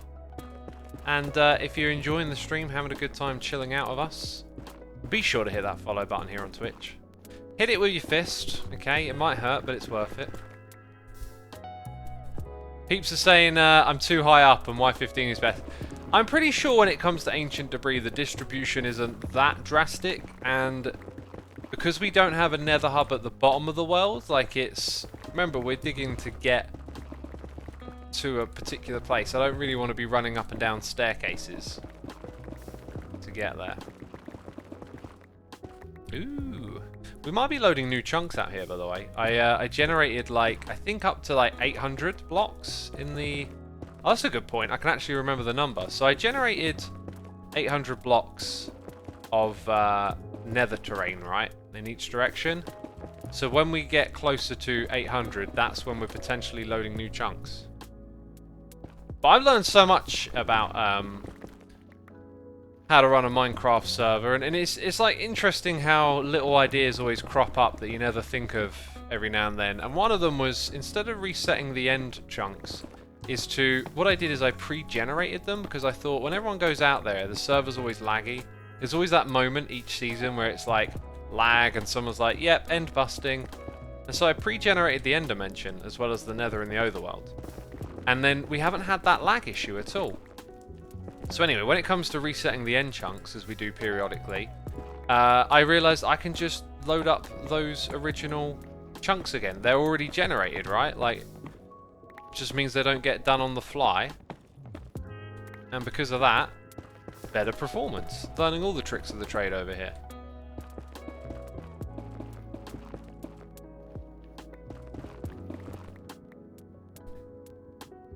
Prune it TVA style. I don't know what TVA style is. No! I don't want to go through basalt deltas. Thank you. Oh, no. Oh, we're probably... Are we on the edge of one? Oh, good God, it's trying to kill me, this place. It's trying to kill me. Yeah, we don't actually want to dig through anything other than netherrack. What did I just say? Now the journey is slower. See, I don't know if it's worth, like, digging around the biome or something. And we're being raided by Impulse. Impulse, my dude, thank you so much. Hope you had fun touring your old world. That's what I saw you was up to. I thought, that's a cool idea. I've got my 10-year anniversary coming up on YouTube. I might do a celebratory sort of old world stream or something. Go back into Xisuma's world and show the peeps. It's weird, like, being on YouTube for such a long time, you, like, hit these little milestones and do all the nostalgia stuff. And then, like, when you get to 10 years, you're like, I've actually, like, gone back and done that whole thing, like, a bunch of times. But there's always going to be new people that would enjoy that. The Impulse throwback was awesome. Would love to see yours, says the Eggler. Yeah, there you go. So the Eggler, like, it already exists in a bunch of, like, episodes and videos that I've made on my channel. A couple of which are really quite popular. Like the Evolution of My Bases video. But there's always new peeps tuning in. And so you can just, like, go back to them over and over again. It's really weird. I always think it's funny that I know each time I go back, I'll just say sort of different things about it. Wasp2K, thank you for the prime. To all the peeps coming over, if you're enjoying the stream, be sure to hit the follow button over here on Twitch. I'm going to be streaming again Sunday, when it might be coming home. I don't know if it's going to come home or not, but I'll be streaming Sunday morning. The Jack of Chains, thank you for subscribing. We are currently digging our way through the Nether. It is unlit, yes.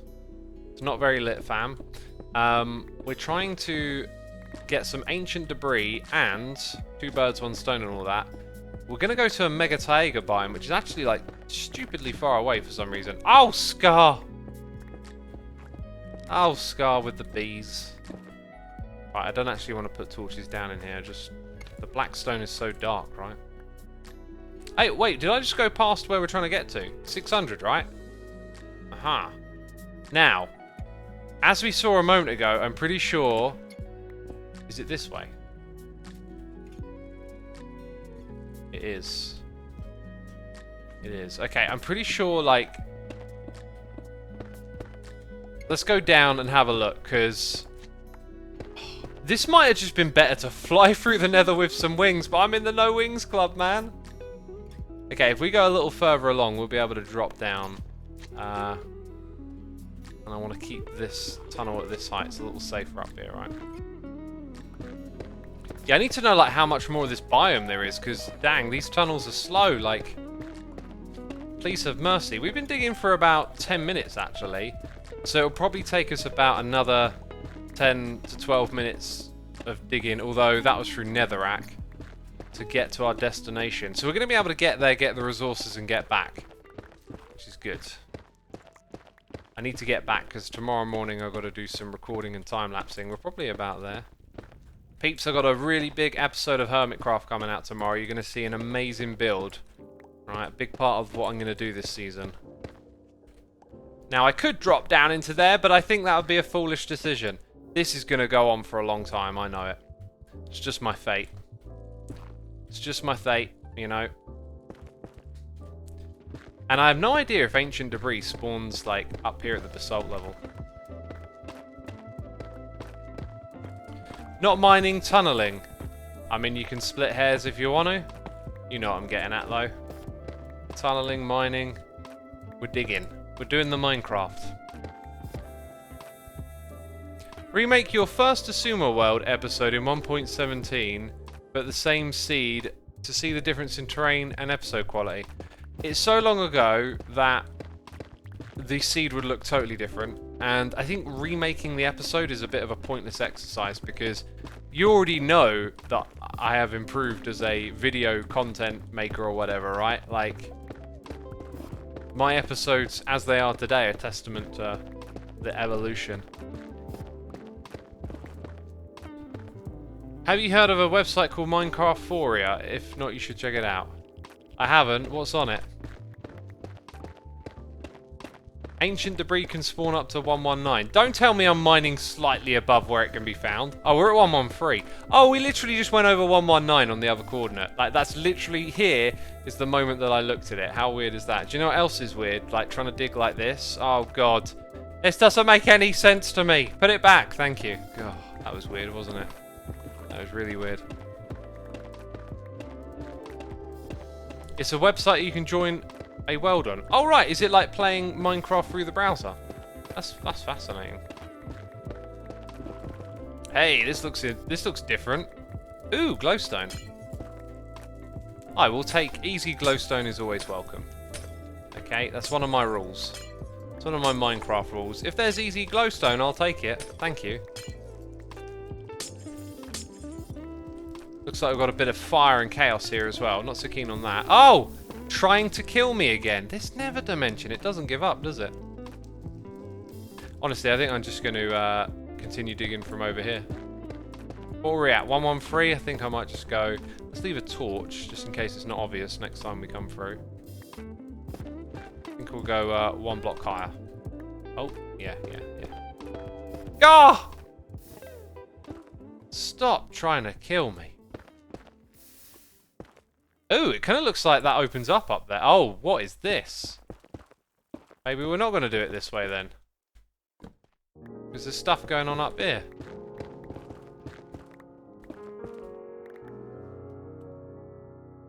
Dang, it's like the biome's in the roof or something. It's a roof biome. Look at all that death and destruction down there. God. Right, let's head back down, because apparently the ancient debris ain't as easy to find at this level. Hey, quartz. We like quartz.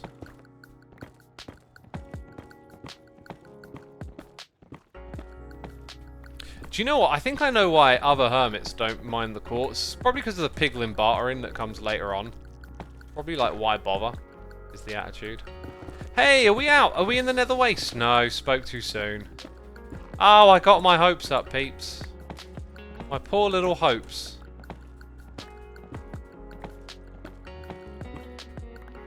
There we go. No Wings Club is stupid, says Faye Sulp. Why is it stupid? That's... You know, I like it. I like playing without the elytra for a little bit longer. It reminds me of some old school Minecraft. Keeps me inspired, you know. God, this is terribly dark here. Right, 555 blocks to go, peeps. We just hit that milestone. Will my pick make it or not? Yeah, it'll make it because it's got unbreaking. Just want to get through this biome. There must be tons of this stuff, like the worst type to have for your nether hub anyway. Oh, our inventory's getting close to being full as well. Hey X, I was wondering what preset bitrate you use in Sony Vegas for your uploads to YouTube. Big fan of your content. I can't remember off the top of my head, but it's pretty big. Like the file, like a 20-minute video would be about 4 to 5 gigs. And some people go like way more over the top with that stuff. I probably could do that, but I don't know, it seems to work. What I've got. I really feel like so much of the quality of a video has very little to do with the fidelity. Obviously, you got to hit some standards, but maybe not. Like, you know, if you were to do comedy with Minecraft, like, you could almost add an edge by having your videos, like, deliberately a bit shoddy. You know, there could be some value in that.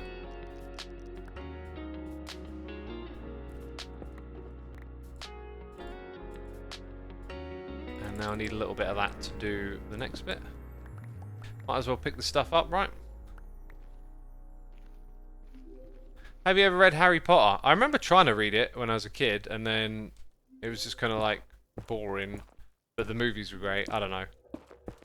I was never good with books. Most of the books I've read are actually like more education learning type books or philosophy type books than stories.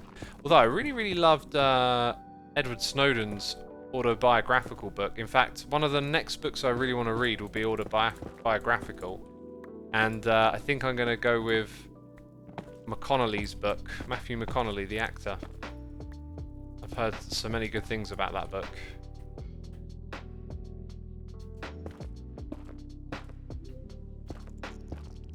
Will you work with Guardians this season, says the Groupcraft.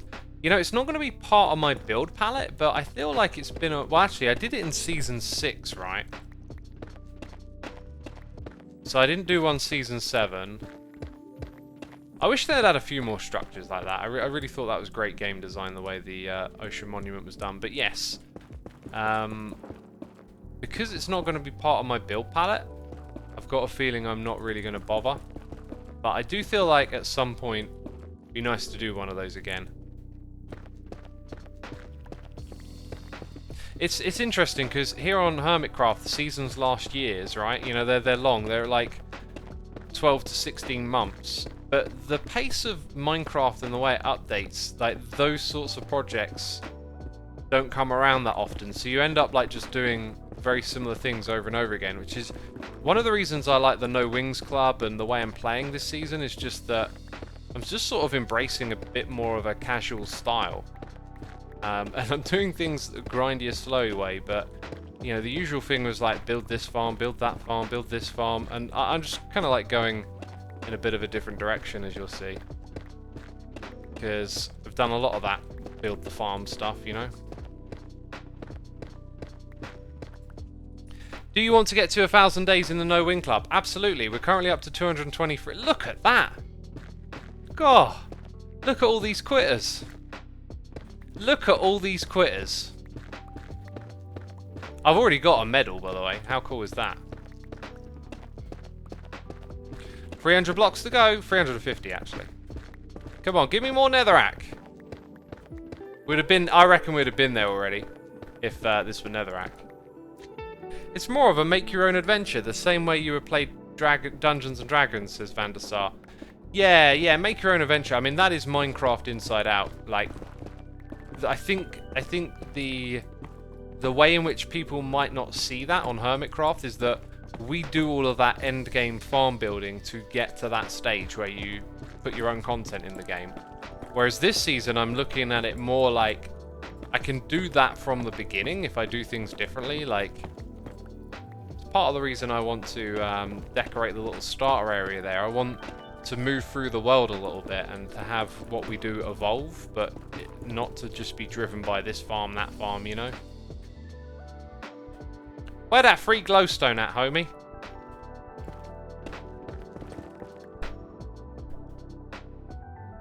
"100 days, time to brag. I think they reset because there were flying cows." Yeah, I mean, 200 days, you know? I don't know if the next medal is 200 or 250, but hey, I'm claiming it. I don't know if I'll get it before I go on holiday. Probably not. I'll probably be close to it, I reckon. I also decided I'm going to space out my videos a little bit as we get closer, so there'll be a couple of episodes sort of coming out while I'm away. And although I sort of said earlier that I wanted to be more casual and not think like that, I'm actually going to do it in a casual way. Like, I'm going to be able to get the episodes out I want to before... Because I've got a lot of stuff planned, right? Before I go away. But if I space it out a little bit, I'll be able to, like, make it feel less like I've gone away, essentially. And I want a little bit more of a continuity to feel, you know, its way through the season. So, just, yeah, a little update on video scheduling, I guess. Come on, this has got to be the end of it now. Either way, I don't mind. It's nice to do this on a live stream, by the way. Like, oh, we haven't found a single piece of ancient debris. How cruel is that? It's nice to just hang out and chat.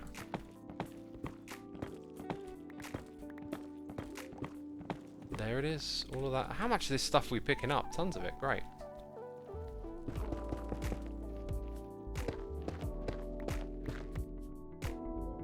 X, do you make a backlog of episodes? Like, post one episode, but you have the next one already complete, says Skyfighter.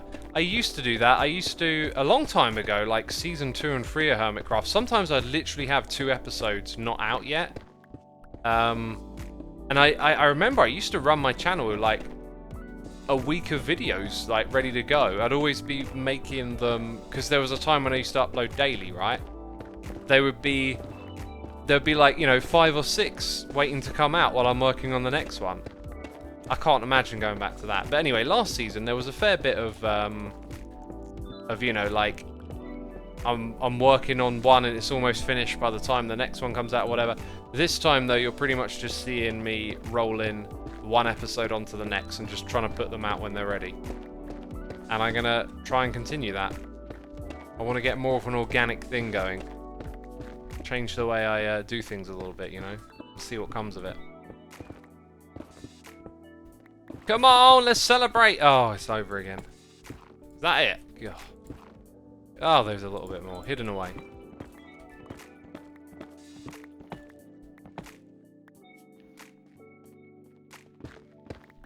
How long will this season last? Well, I mean, look at our track record. What can I say? If you followed Hermitcraft, at least a year. Usually a year and a half is a season. I can hear bubbling of lava. Come on, let's that be that. Oh, God! Then you throw this at me. You're like, no, X. That won't be that. Have some death. Have some freshly boiled death. Can you reach me, buddy? Probably not. Nope. Oh, wait. Oh, God, that's terribly close. Oh! Oh, now there's lava here. I'm running away. Oh, I'm such a wimp. God. Oh. I was alright when it was just basalt below me, but now there's lava down there. This is not fair. Ha! Okay, that guy's under there now. Really like the particle effects here. Oops.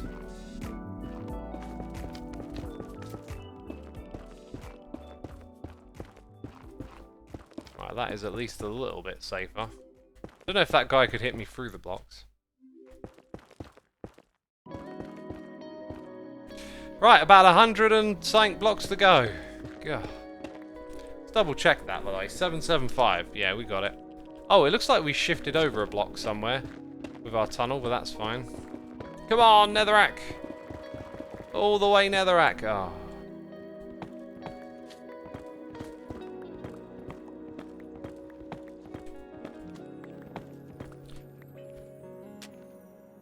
Oh, there's a bit there. Oh, do you know what? That one can just stay.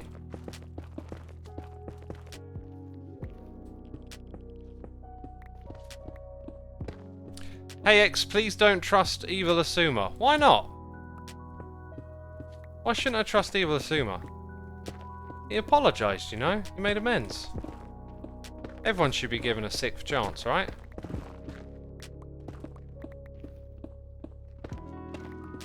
He's scary. Nah, not that scary.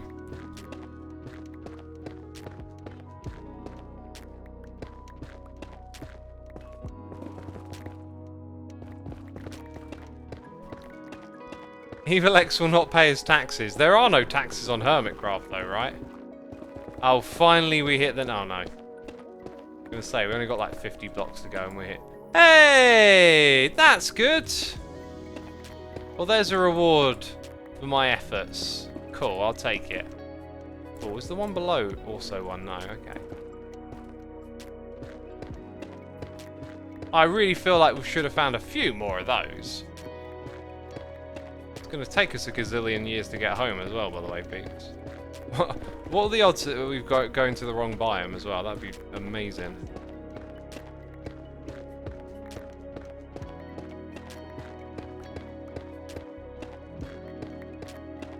$25 blocks. Come on, 10 blocks.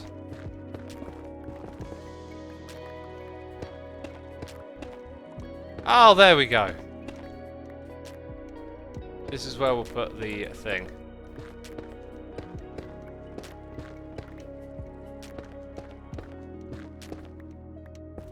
Rightio. Moment of truth. Have we gone to the right place? Yes or no? We might also end up in a cave underground. That would just be...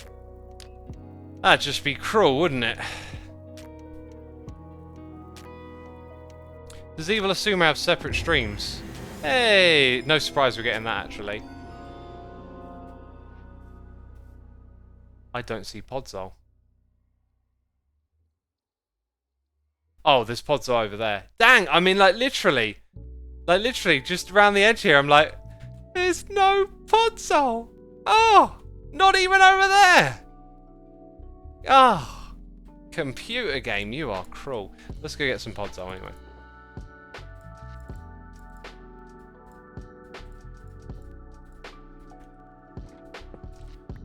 I think we're going to have to fill up a box full of this stuff. Also going to need some shears. Shears, my dears, you know.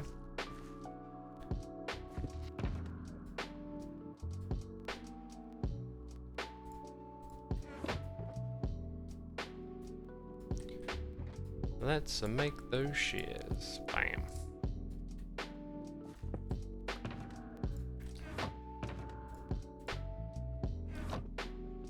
Alright.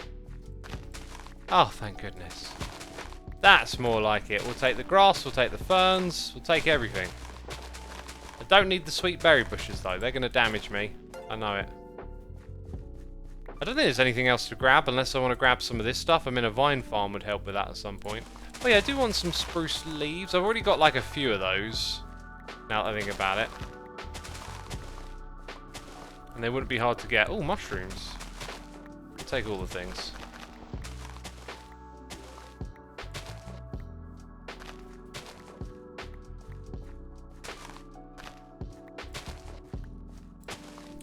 Right, and then let's, where there isn't these things, we'll do that now. Hey, Dean Dean Belike is here subscribing. Thank you so much, Dean. Appreciate your subscription. Hope you're enjoying the stream. Hope you're finding it delightful and wonderful. And if you're not, oh, don't make me angry. Yeah. Nah, I'm messing with you. Thank you for the support, dude. This is coarse dirt. We need that as well. And this biome gets absolutely wrecked. That is just the name of the game around here, isn't it? Have we got any sleepers? B-dubs? B-dubs? God. I don't know if it was late or not, actually. It kind of felt like it was, but maybe it wasn't.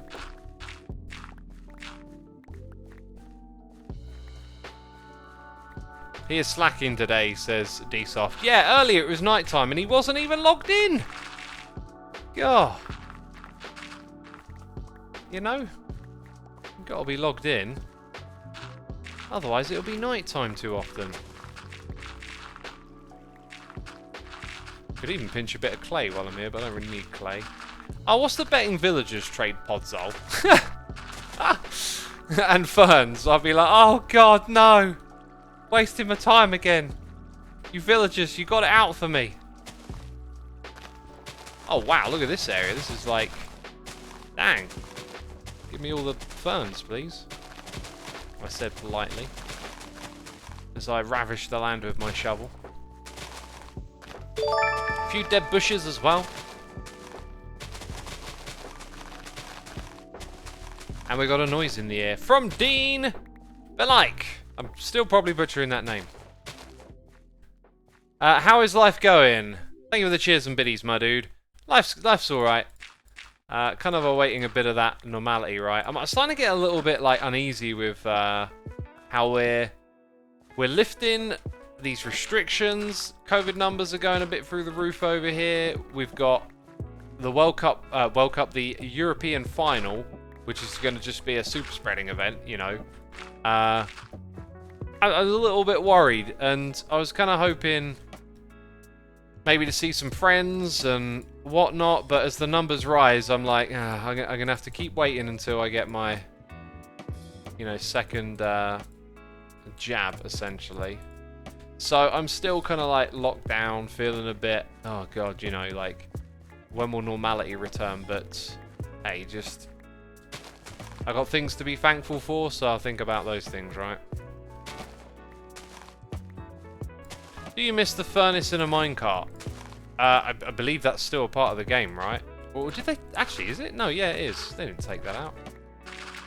I wish it had a bit more use, that kind of feature. Every now and then, someone over there, like, tampers with it, but it never becomes, like, a really viable thing. I think even if you want to be a bit more of an engineerer and get creative and not play the whole super efficiency with everything you do, I still think that the furnace minecart just doesn't seem very attractive for much. Someone says it's useful to transport villagers. Yeah, but so is like a powered rail or giving them a nudge. You know, it's... The problem with it is that it doesn't have a lot of... It doesn't have a lot beyond the player interaction. If you could hop a fuel into it and automate it or give it redstone signals, then it would become really quite interesting. But because it always has to be powered by the player, it sort of exists at the same point that the player can interact with these things anyway. So like, you know, yeah, you could give it some fuel and give it a nudge, but, you know, or you could just give the minecart you want to move a nudge. So until they add like a bit of automation there, I think it's going to be just a bit of a dud feature in my opinion.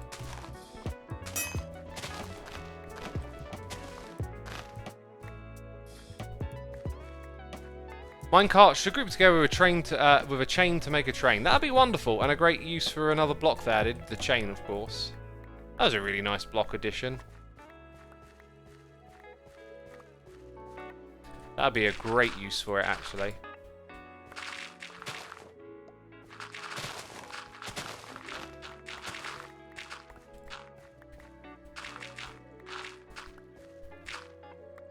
Minecraft is getting too complicated for new players, says Gulagoog. I would say it's not getting too complicated. I just think there's too much clutter when you first start out in a world, right? That early game mining fills up your inventory with so much junk so quick. It's a bit overwhelming.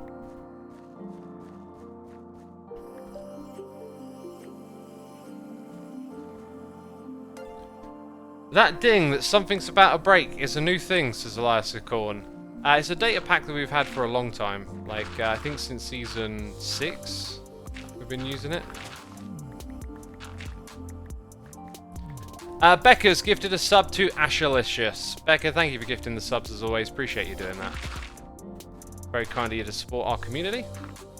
And we've got a wonderful community here. Are you streaming the game on Sunday? Oh, do you mean the football? No, I'm streaming Hermitcraft in the morning. Oh, you might literally just mean this game. I mean, also, you know, you can't just stream football games. You get copyright issues and all that. I don't know if, like, doing maybe like a you watch the game and commentate on it type thing stream is something I'd be any good at or have anything interesting to say, really. I don't know, talking about like sports and stuff. Like, I'm really quite interested in tactics and formations and the less obvious details of the sport, but I don't think I'm very good at seeing it on the pitch. I can understand some of the concepts of different ways that teams play. You know, like the pundits explain that sort of stuff, don't they? But I don't really see it that much on the pitch, so I think it'd be pretty boring to like commentate to a game for all of y'all.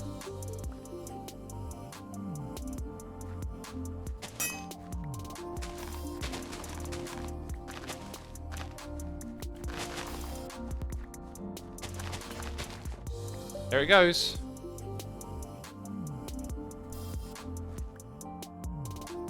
Soccer is a pretty hard sport, so watching those players is really cool, says Griff on Fire.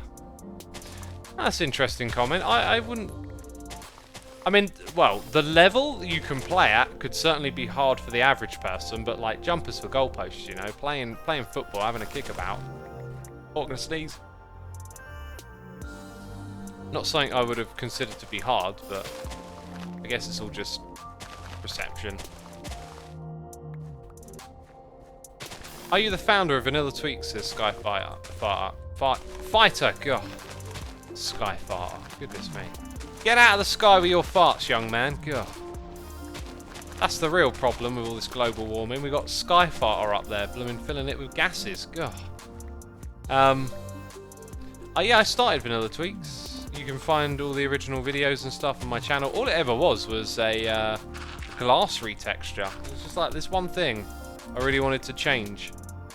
And then it was surprisingly popular. And then a little later it was like, oh, there's a couple of other things I could change. And then other people got involved slowly over time. It evolved, it got a website, it got the picker set up, and it really kind of blossomed into its own thing.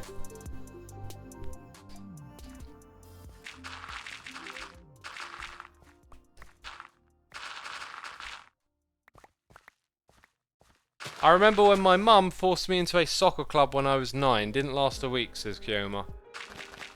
That's the thing. I haven't actually ever like played for a club or been involved at that kind of level. It's always just been, you know, having a kick about, I guess. Are you planning on doing coding tutorial or something like that? Well, as someone who doesn't code, no. I don't know how to code, therefore won't do a coding tutorial.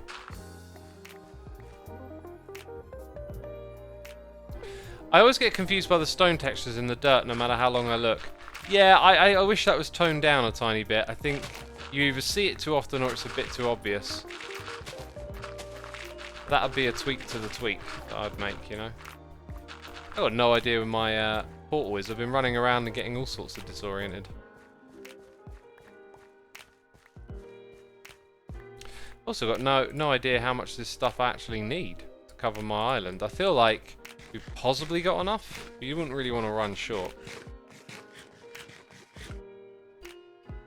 Do any of the Hermit's codes, says Queef Keen. Yeah, I know a couple of them have done coding adjacent stuff, but I won't say specifically what. I don't know if they talk about their jobs and whatnot. Or former jobs. I think pretty much all of us are now almost full-timers.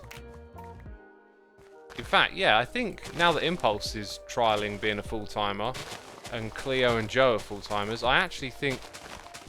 I don't know if Pearl and Gem are. I know Gem's a student. But we might all be full-timers. Right? TFC is, yeah.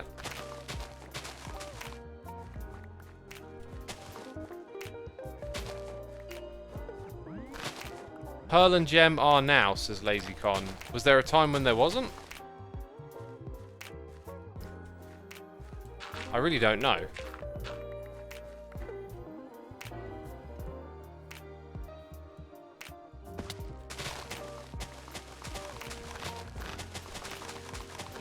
Oh, give me all the ferns. All of them. Give me them now.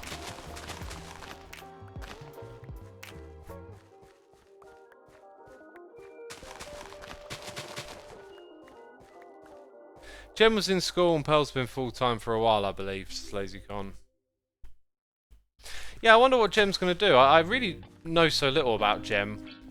But, like, doing YouTube can be a very alluring thing, playing Minecraft for a living, right? And I know someone who gave up doing this to go to school and decided to go that way. And I don't know, like, I think what I'm trying to say is like getting a proper good education is obviously a good thing. Did I leave a shulker box somewhere? Uh-oh. Or was that it? I've got a weird feeling I left one behind while I was waffling.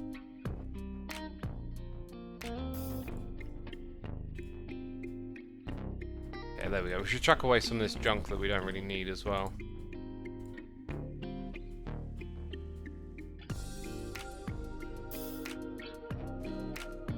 Maybe that was... Anyway, I guess what I'm trying to say is I don't know, like, what her situation is, or what anyone's situation might be, but, like, I am aware that certain lines of education you can go into. There's like a sort of prime hiring time after you get your degree or bachelor's or whatever it's called, right? And then if you don't sort of get into the industry, your education can become a little bit redundant with time. That's probably not true of all industries, but I know it's true of some.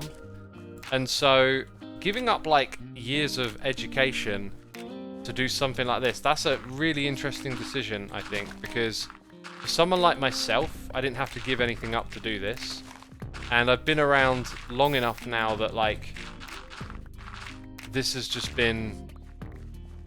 what I do now, right? Like I've been doing this for almost 10 years, whereas if you're like just getting into this now, I'm pretty sure this is like sustainable, but it feels weird to say being a YouTuber is sustainable when you've done it for 10 years, because I don't know, it almost feels like, how has this happened for 10 years? Like, how can you do this? How can this still be a job after 10 years, right? It feels so crazy.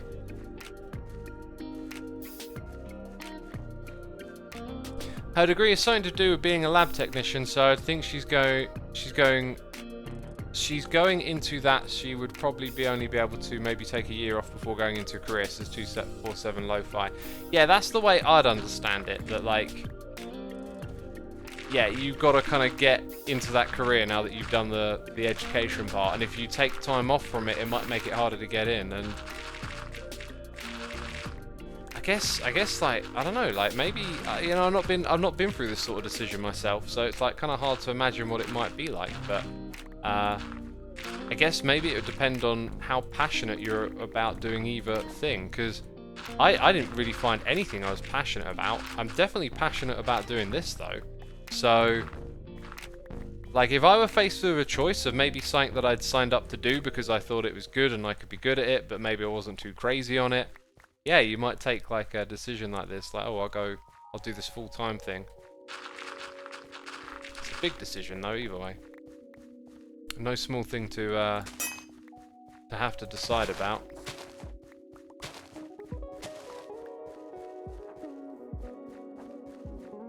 Oh no, that's the junk! Oh. The junk is back in the trunk.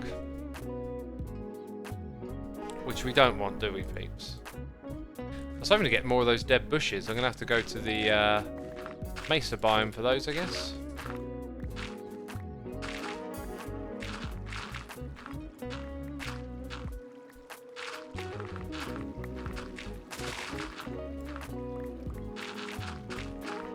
What did you do after high school? I finished it all and I feel lost, says Kioma777.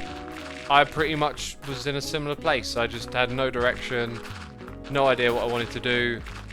Couldn't really find a proper job. And then the place that I was working at, which I was trying to get proper employment with, yeah, kind of forced me out thanks to these EU laws.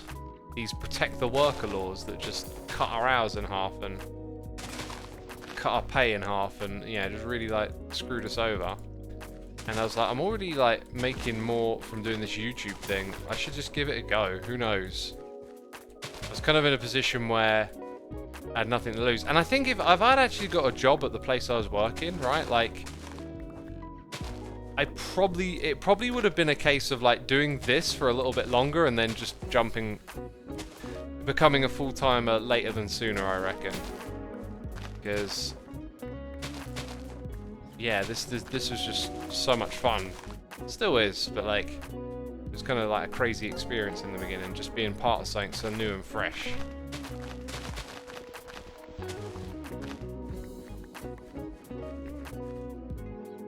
Where is the creativity, says Ahmed, blah blah blah. The creativity? Where is the creativity? I mean, it's in the soul, isn't it? Do we have a soul? I don't actually believe we have a soul. I definitely think there's like a very unanswerable question about consciousness and like being and the experience that we have, but can you say exactly what it is? I don't think you can.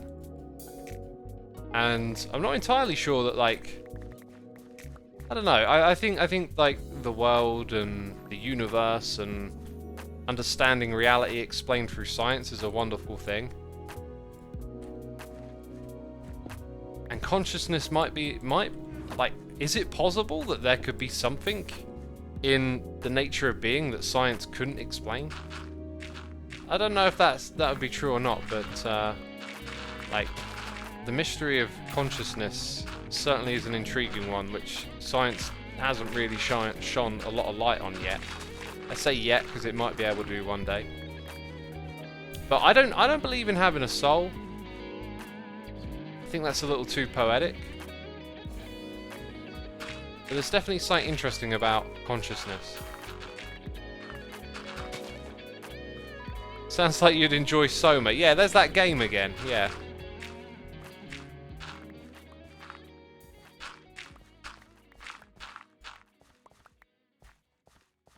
Lots of stuff science can't explain, but we can hypothesize and theorize with a degree of certainty, says Sternson. Yeah, I guess sometimes it's kind of like easy to look outwards and all the things that your eyes can land on think we have explained, right? Oh, we know what a monitor is, a smartphone, the things that are in it, the light. Like, there's all these things you can sort of look at and think, oh, we know that. But then when you think about how vast the universe is and all the things that could be in it, and it's like, dang, actually, maybe we haven't even scratched there. Like, we don't even know where the surface is to scratch it. Like, and one of the interesting things is, like, the more we learn, we also learn the things that we don't know as well. And it's like, as our knowledge grows, so does our knowledge of what we don't know. And it grows faster. Because all these things we learn just open up more and more questions, right? You can just go deeper and deeper. Remember, it used to be like, what was the smallest thing? The atom. In fact, I believe the origin of the name atom has something to do with the Greek language being the word for the smallest thing. Something along those lines. And then they discover, oh no, there's like subatomic particles, and then there's quarks, and then there's things even smaller than quarks now, and it's like, maybe you just can keep going in forever.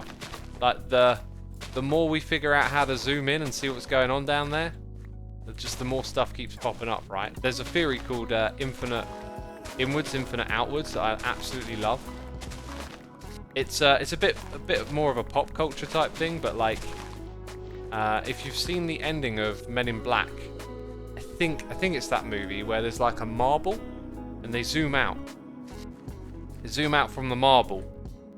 Or do they zoom in? I can't remember. Anyway, it's like, imagine zooming out from planet Earth and then zooming out from the solar system and like all those things. Like, first of all, planets sort of come into focus and head to that center point, and then it's like, oh, in come the neighboring galaxies, and they look like gassy clouds of like color and stardust, and then like everything keeps forming like a dot in the middle of the screen the further you go out, and it's like, at one point the dot then becomes like a marble in a bag of marbles, right?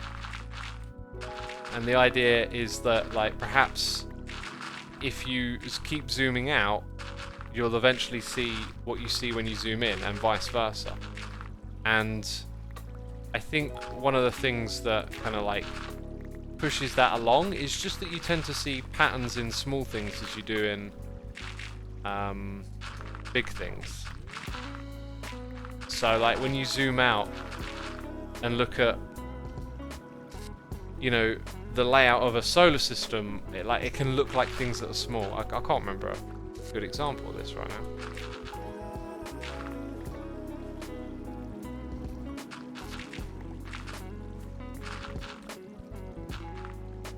A pair of corks is the smallest physical thing you can have, says Freddy Pie. Right, you say that, but that would once have been said with certainty about atoms, right?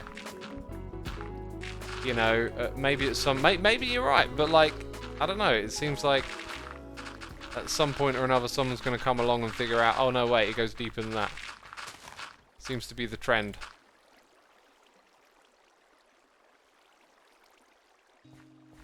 That's the infinity, that infinity will end up going into negative infinity. Oh, I've not heard that one before. Sounds interesting.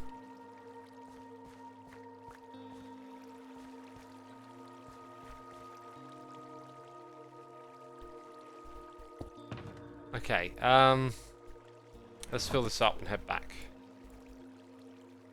Because that's good. Vibes with Grayson, thank you for the Prime. Kai Mary, thank you for 4 months. And Mika's Gonna Crash is here with the Prime as well. Kind of spaced out on those ones. Been engrossed by our activities here. Thank you so much for your support.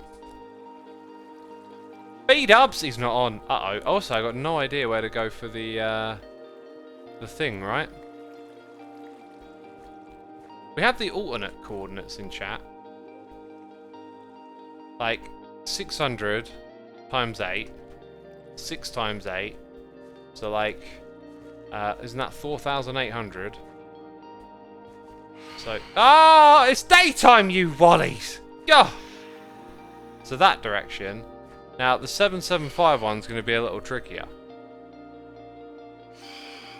I think I'll just grab my brain smarts for that one.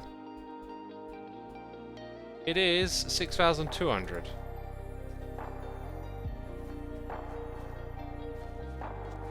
Oh! Where'd that fella come from? Should be just over here somewhere.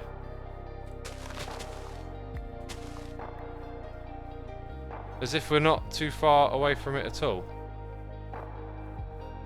Oh, look at that. Well done, eh? Well done. With the numbers and the counting and the directions and, yeah, all of that. Huh. What's the point in learning the mysteries of the universe when you can ask God when you're dead? Well, that's on the presumption that you can do such a thing. I mean, if God exists, who says you get to talk to them? I mean, I don't want to turn this into a is God real or not thing. For me, it's just like, I'm happy with uncertainty, I'm happy with mystery, I'm happy with not knowing. And those things are also deeply fascinating. To me, it's like really curious to hear people's ideas, thoughts, philosophies, and to watch science unravel its attempt to explain things that are around us. And like, I don't need a complete answer. And my name's Mayo says the Bible says you can. What about the other gods and the other religions, right? There's lots more holy books than just the Bible, right?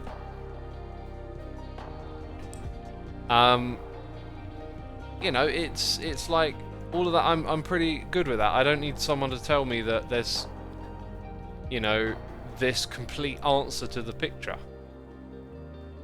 And I feel better because, like, if there was a complete picture, that would also be kind of like weird and mysterious. Like, all right, well, how is it that we do it? Like, we do have God, or God knows everything. Like, it just it's like the, you know, who created God, right? Like, it doesn't feel like an answer either. Marip says, make your own belief. Belief is the word that I constantly think is like the wrong use of language. Like, for me, it's not about belief. It's literally not about that. Like, I don't want to believe in anything because that's me asserting some form of like truth to something where I'm happy to actually just accept that maybe there isn't truth that I can know of. So, like, it's a very easy term, and I will use it a lot myself to say I believe. But more and more I'm noticing, like, when you say you believe something, it's almost like maybe it's a distortion of what you're trying to say. F710 is here for donation saying, are you digging a naturally generated island to build an artificial one? Man, this looks like real life. Cheers from Uruguay.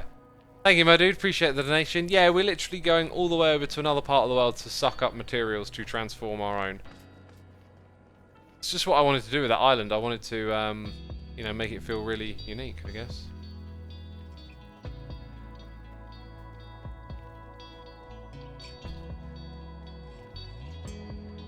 I asked someone the same question last night. Who created God, or how did he come into existence? Exactly. And then there's like this sort of like answer of omnipotence, or like, you know, God was always there. And it just makes me think, well, always there? Like, how can you conceive that? That's one of the most interesting things about all of this anyway, is like just trying to imagine what nothingness is. Because if you can imagine nothingness, your imagination of it means that it is something. And so trying to wrap your head around the idea of anything before all of this, or like the Big Bang even, like, I mean, I know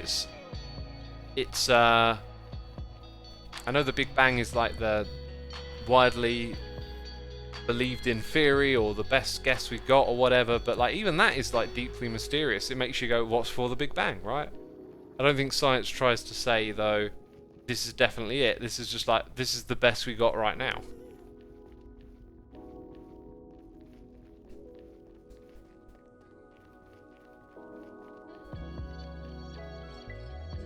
It's lazy to employ epistemology, how do we know anything, to counter assertions. Says Kook off for Cocoa Puff. I'm not trying to be lazy, I've thought about this a lot, like... It's really, like, because some of the like, most basic things in reality can just be, like, so taken for granted. Like, the idea of physical objects being somewhere. That's like your brain perceiving and putting together reality for you to comprehend. Because if you imagine being an animal, the world could look and feel like an entirely different place. Different senses are more dominant, like dogs use smell more than other senses. And so to be a dog and to experience existence through a dog is probably not going to be you, except you're on the ground and you woof, right? Like, it's probably going to be an incredibly different experience, and therefore, although we think the physical world around us is, like, equal to one another, you could imagine that a dog's physical world could be built up entirely different to them. It could be about, like, maps of smell everywhere or whatever, right? And so, that's what makes me more questioning of things, is just understanding that it's always being put together in your own head. Even people who speak the world, different languages and different cultures see the world differently. Yeah, like language shapes behavior and culture does as well, and shapes your perceptions and ideas, and it's all fascinating to me. Stephen Hawking's book, The Theory of Everything, talks about it in great detail, super interesting. I've listened to that book, it was fantastic. I really liked that one. What are we looking for? Coordinates hub, the other way around. What did we get back with? Let's check out our treasures, yeah? My teacher says that the Big Bang is a white hole, and that the white hole is a black hole that has reversed after taking in too much mass, which would mean the world sometimes resets. Cool, I've not heard it explained like that before.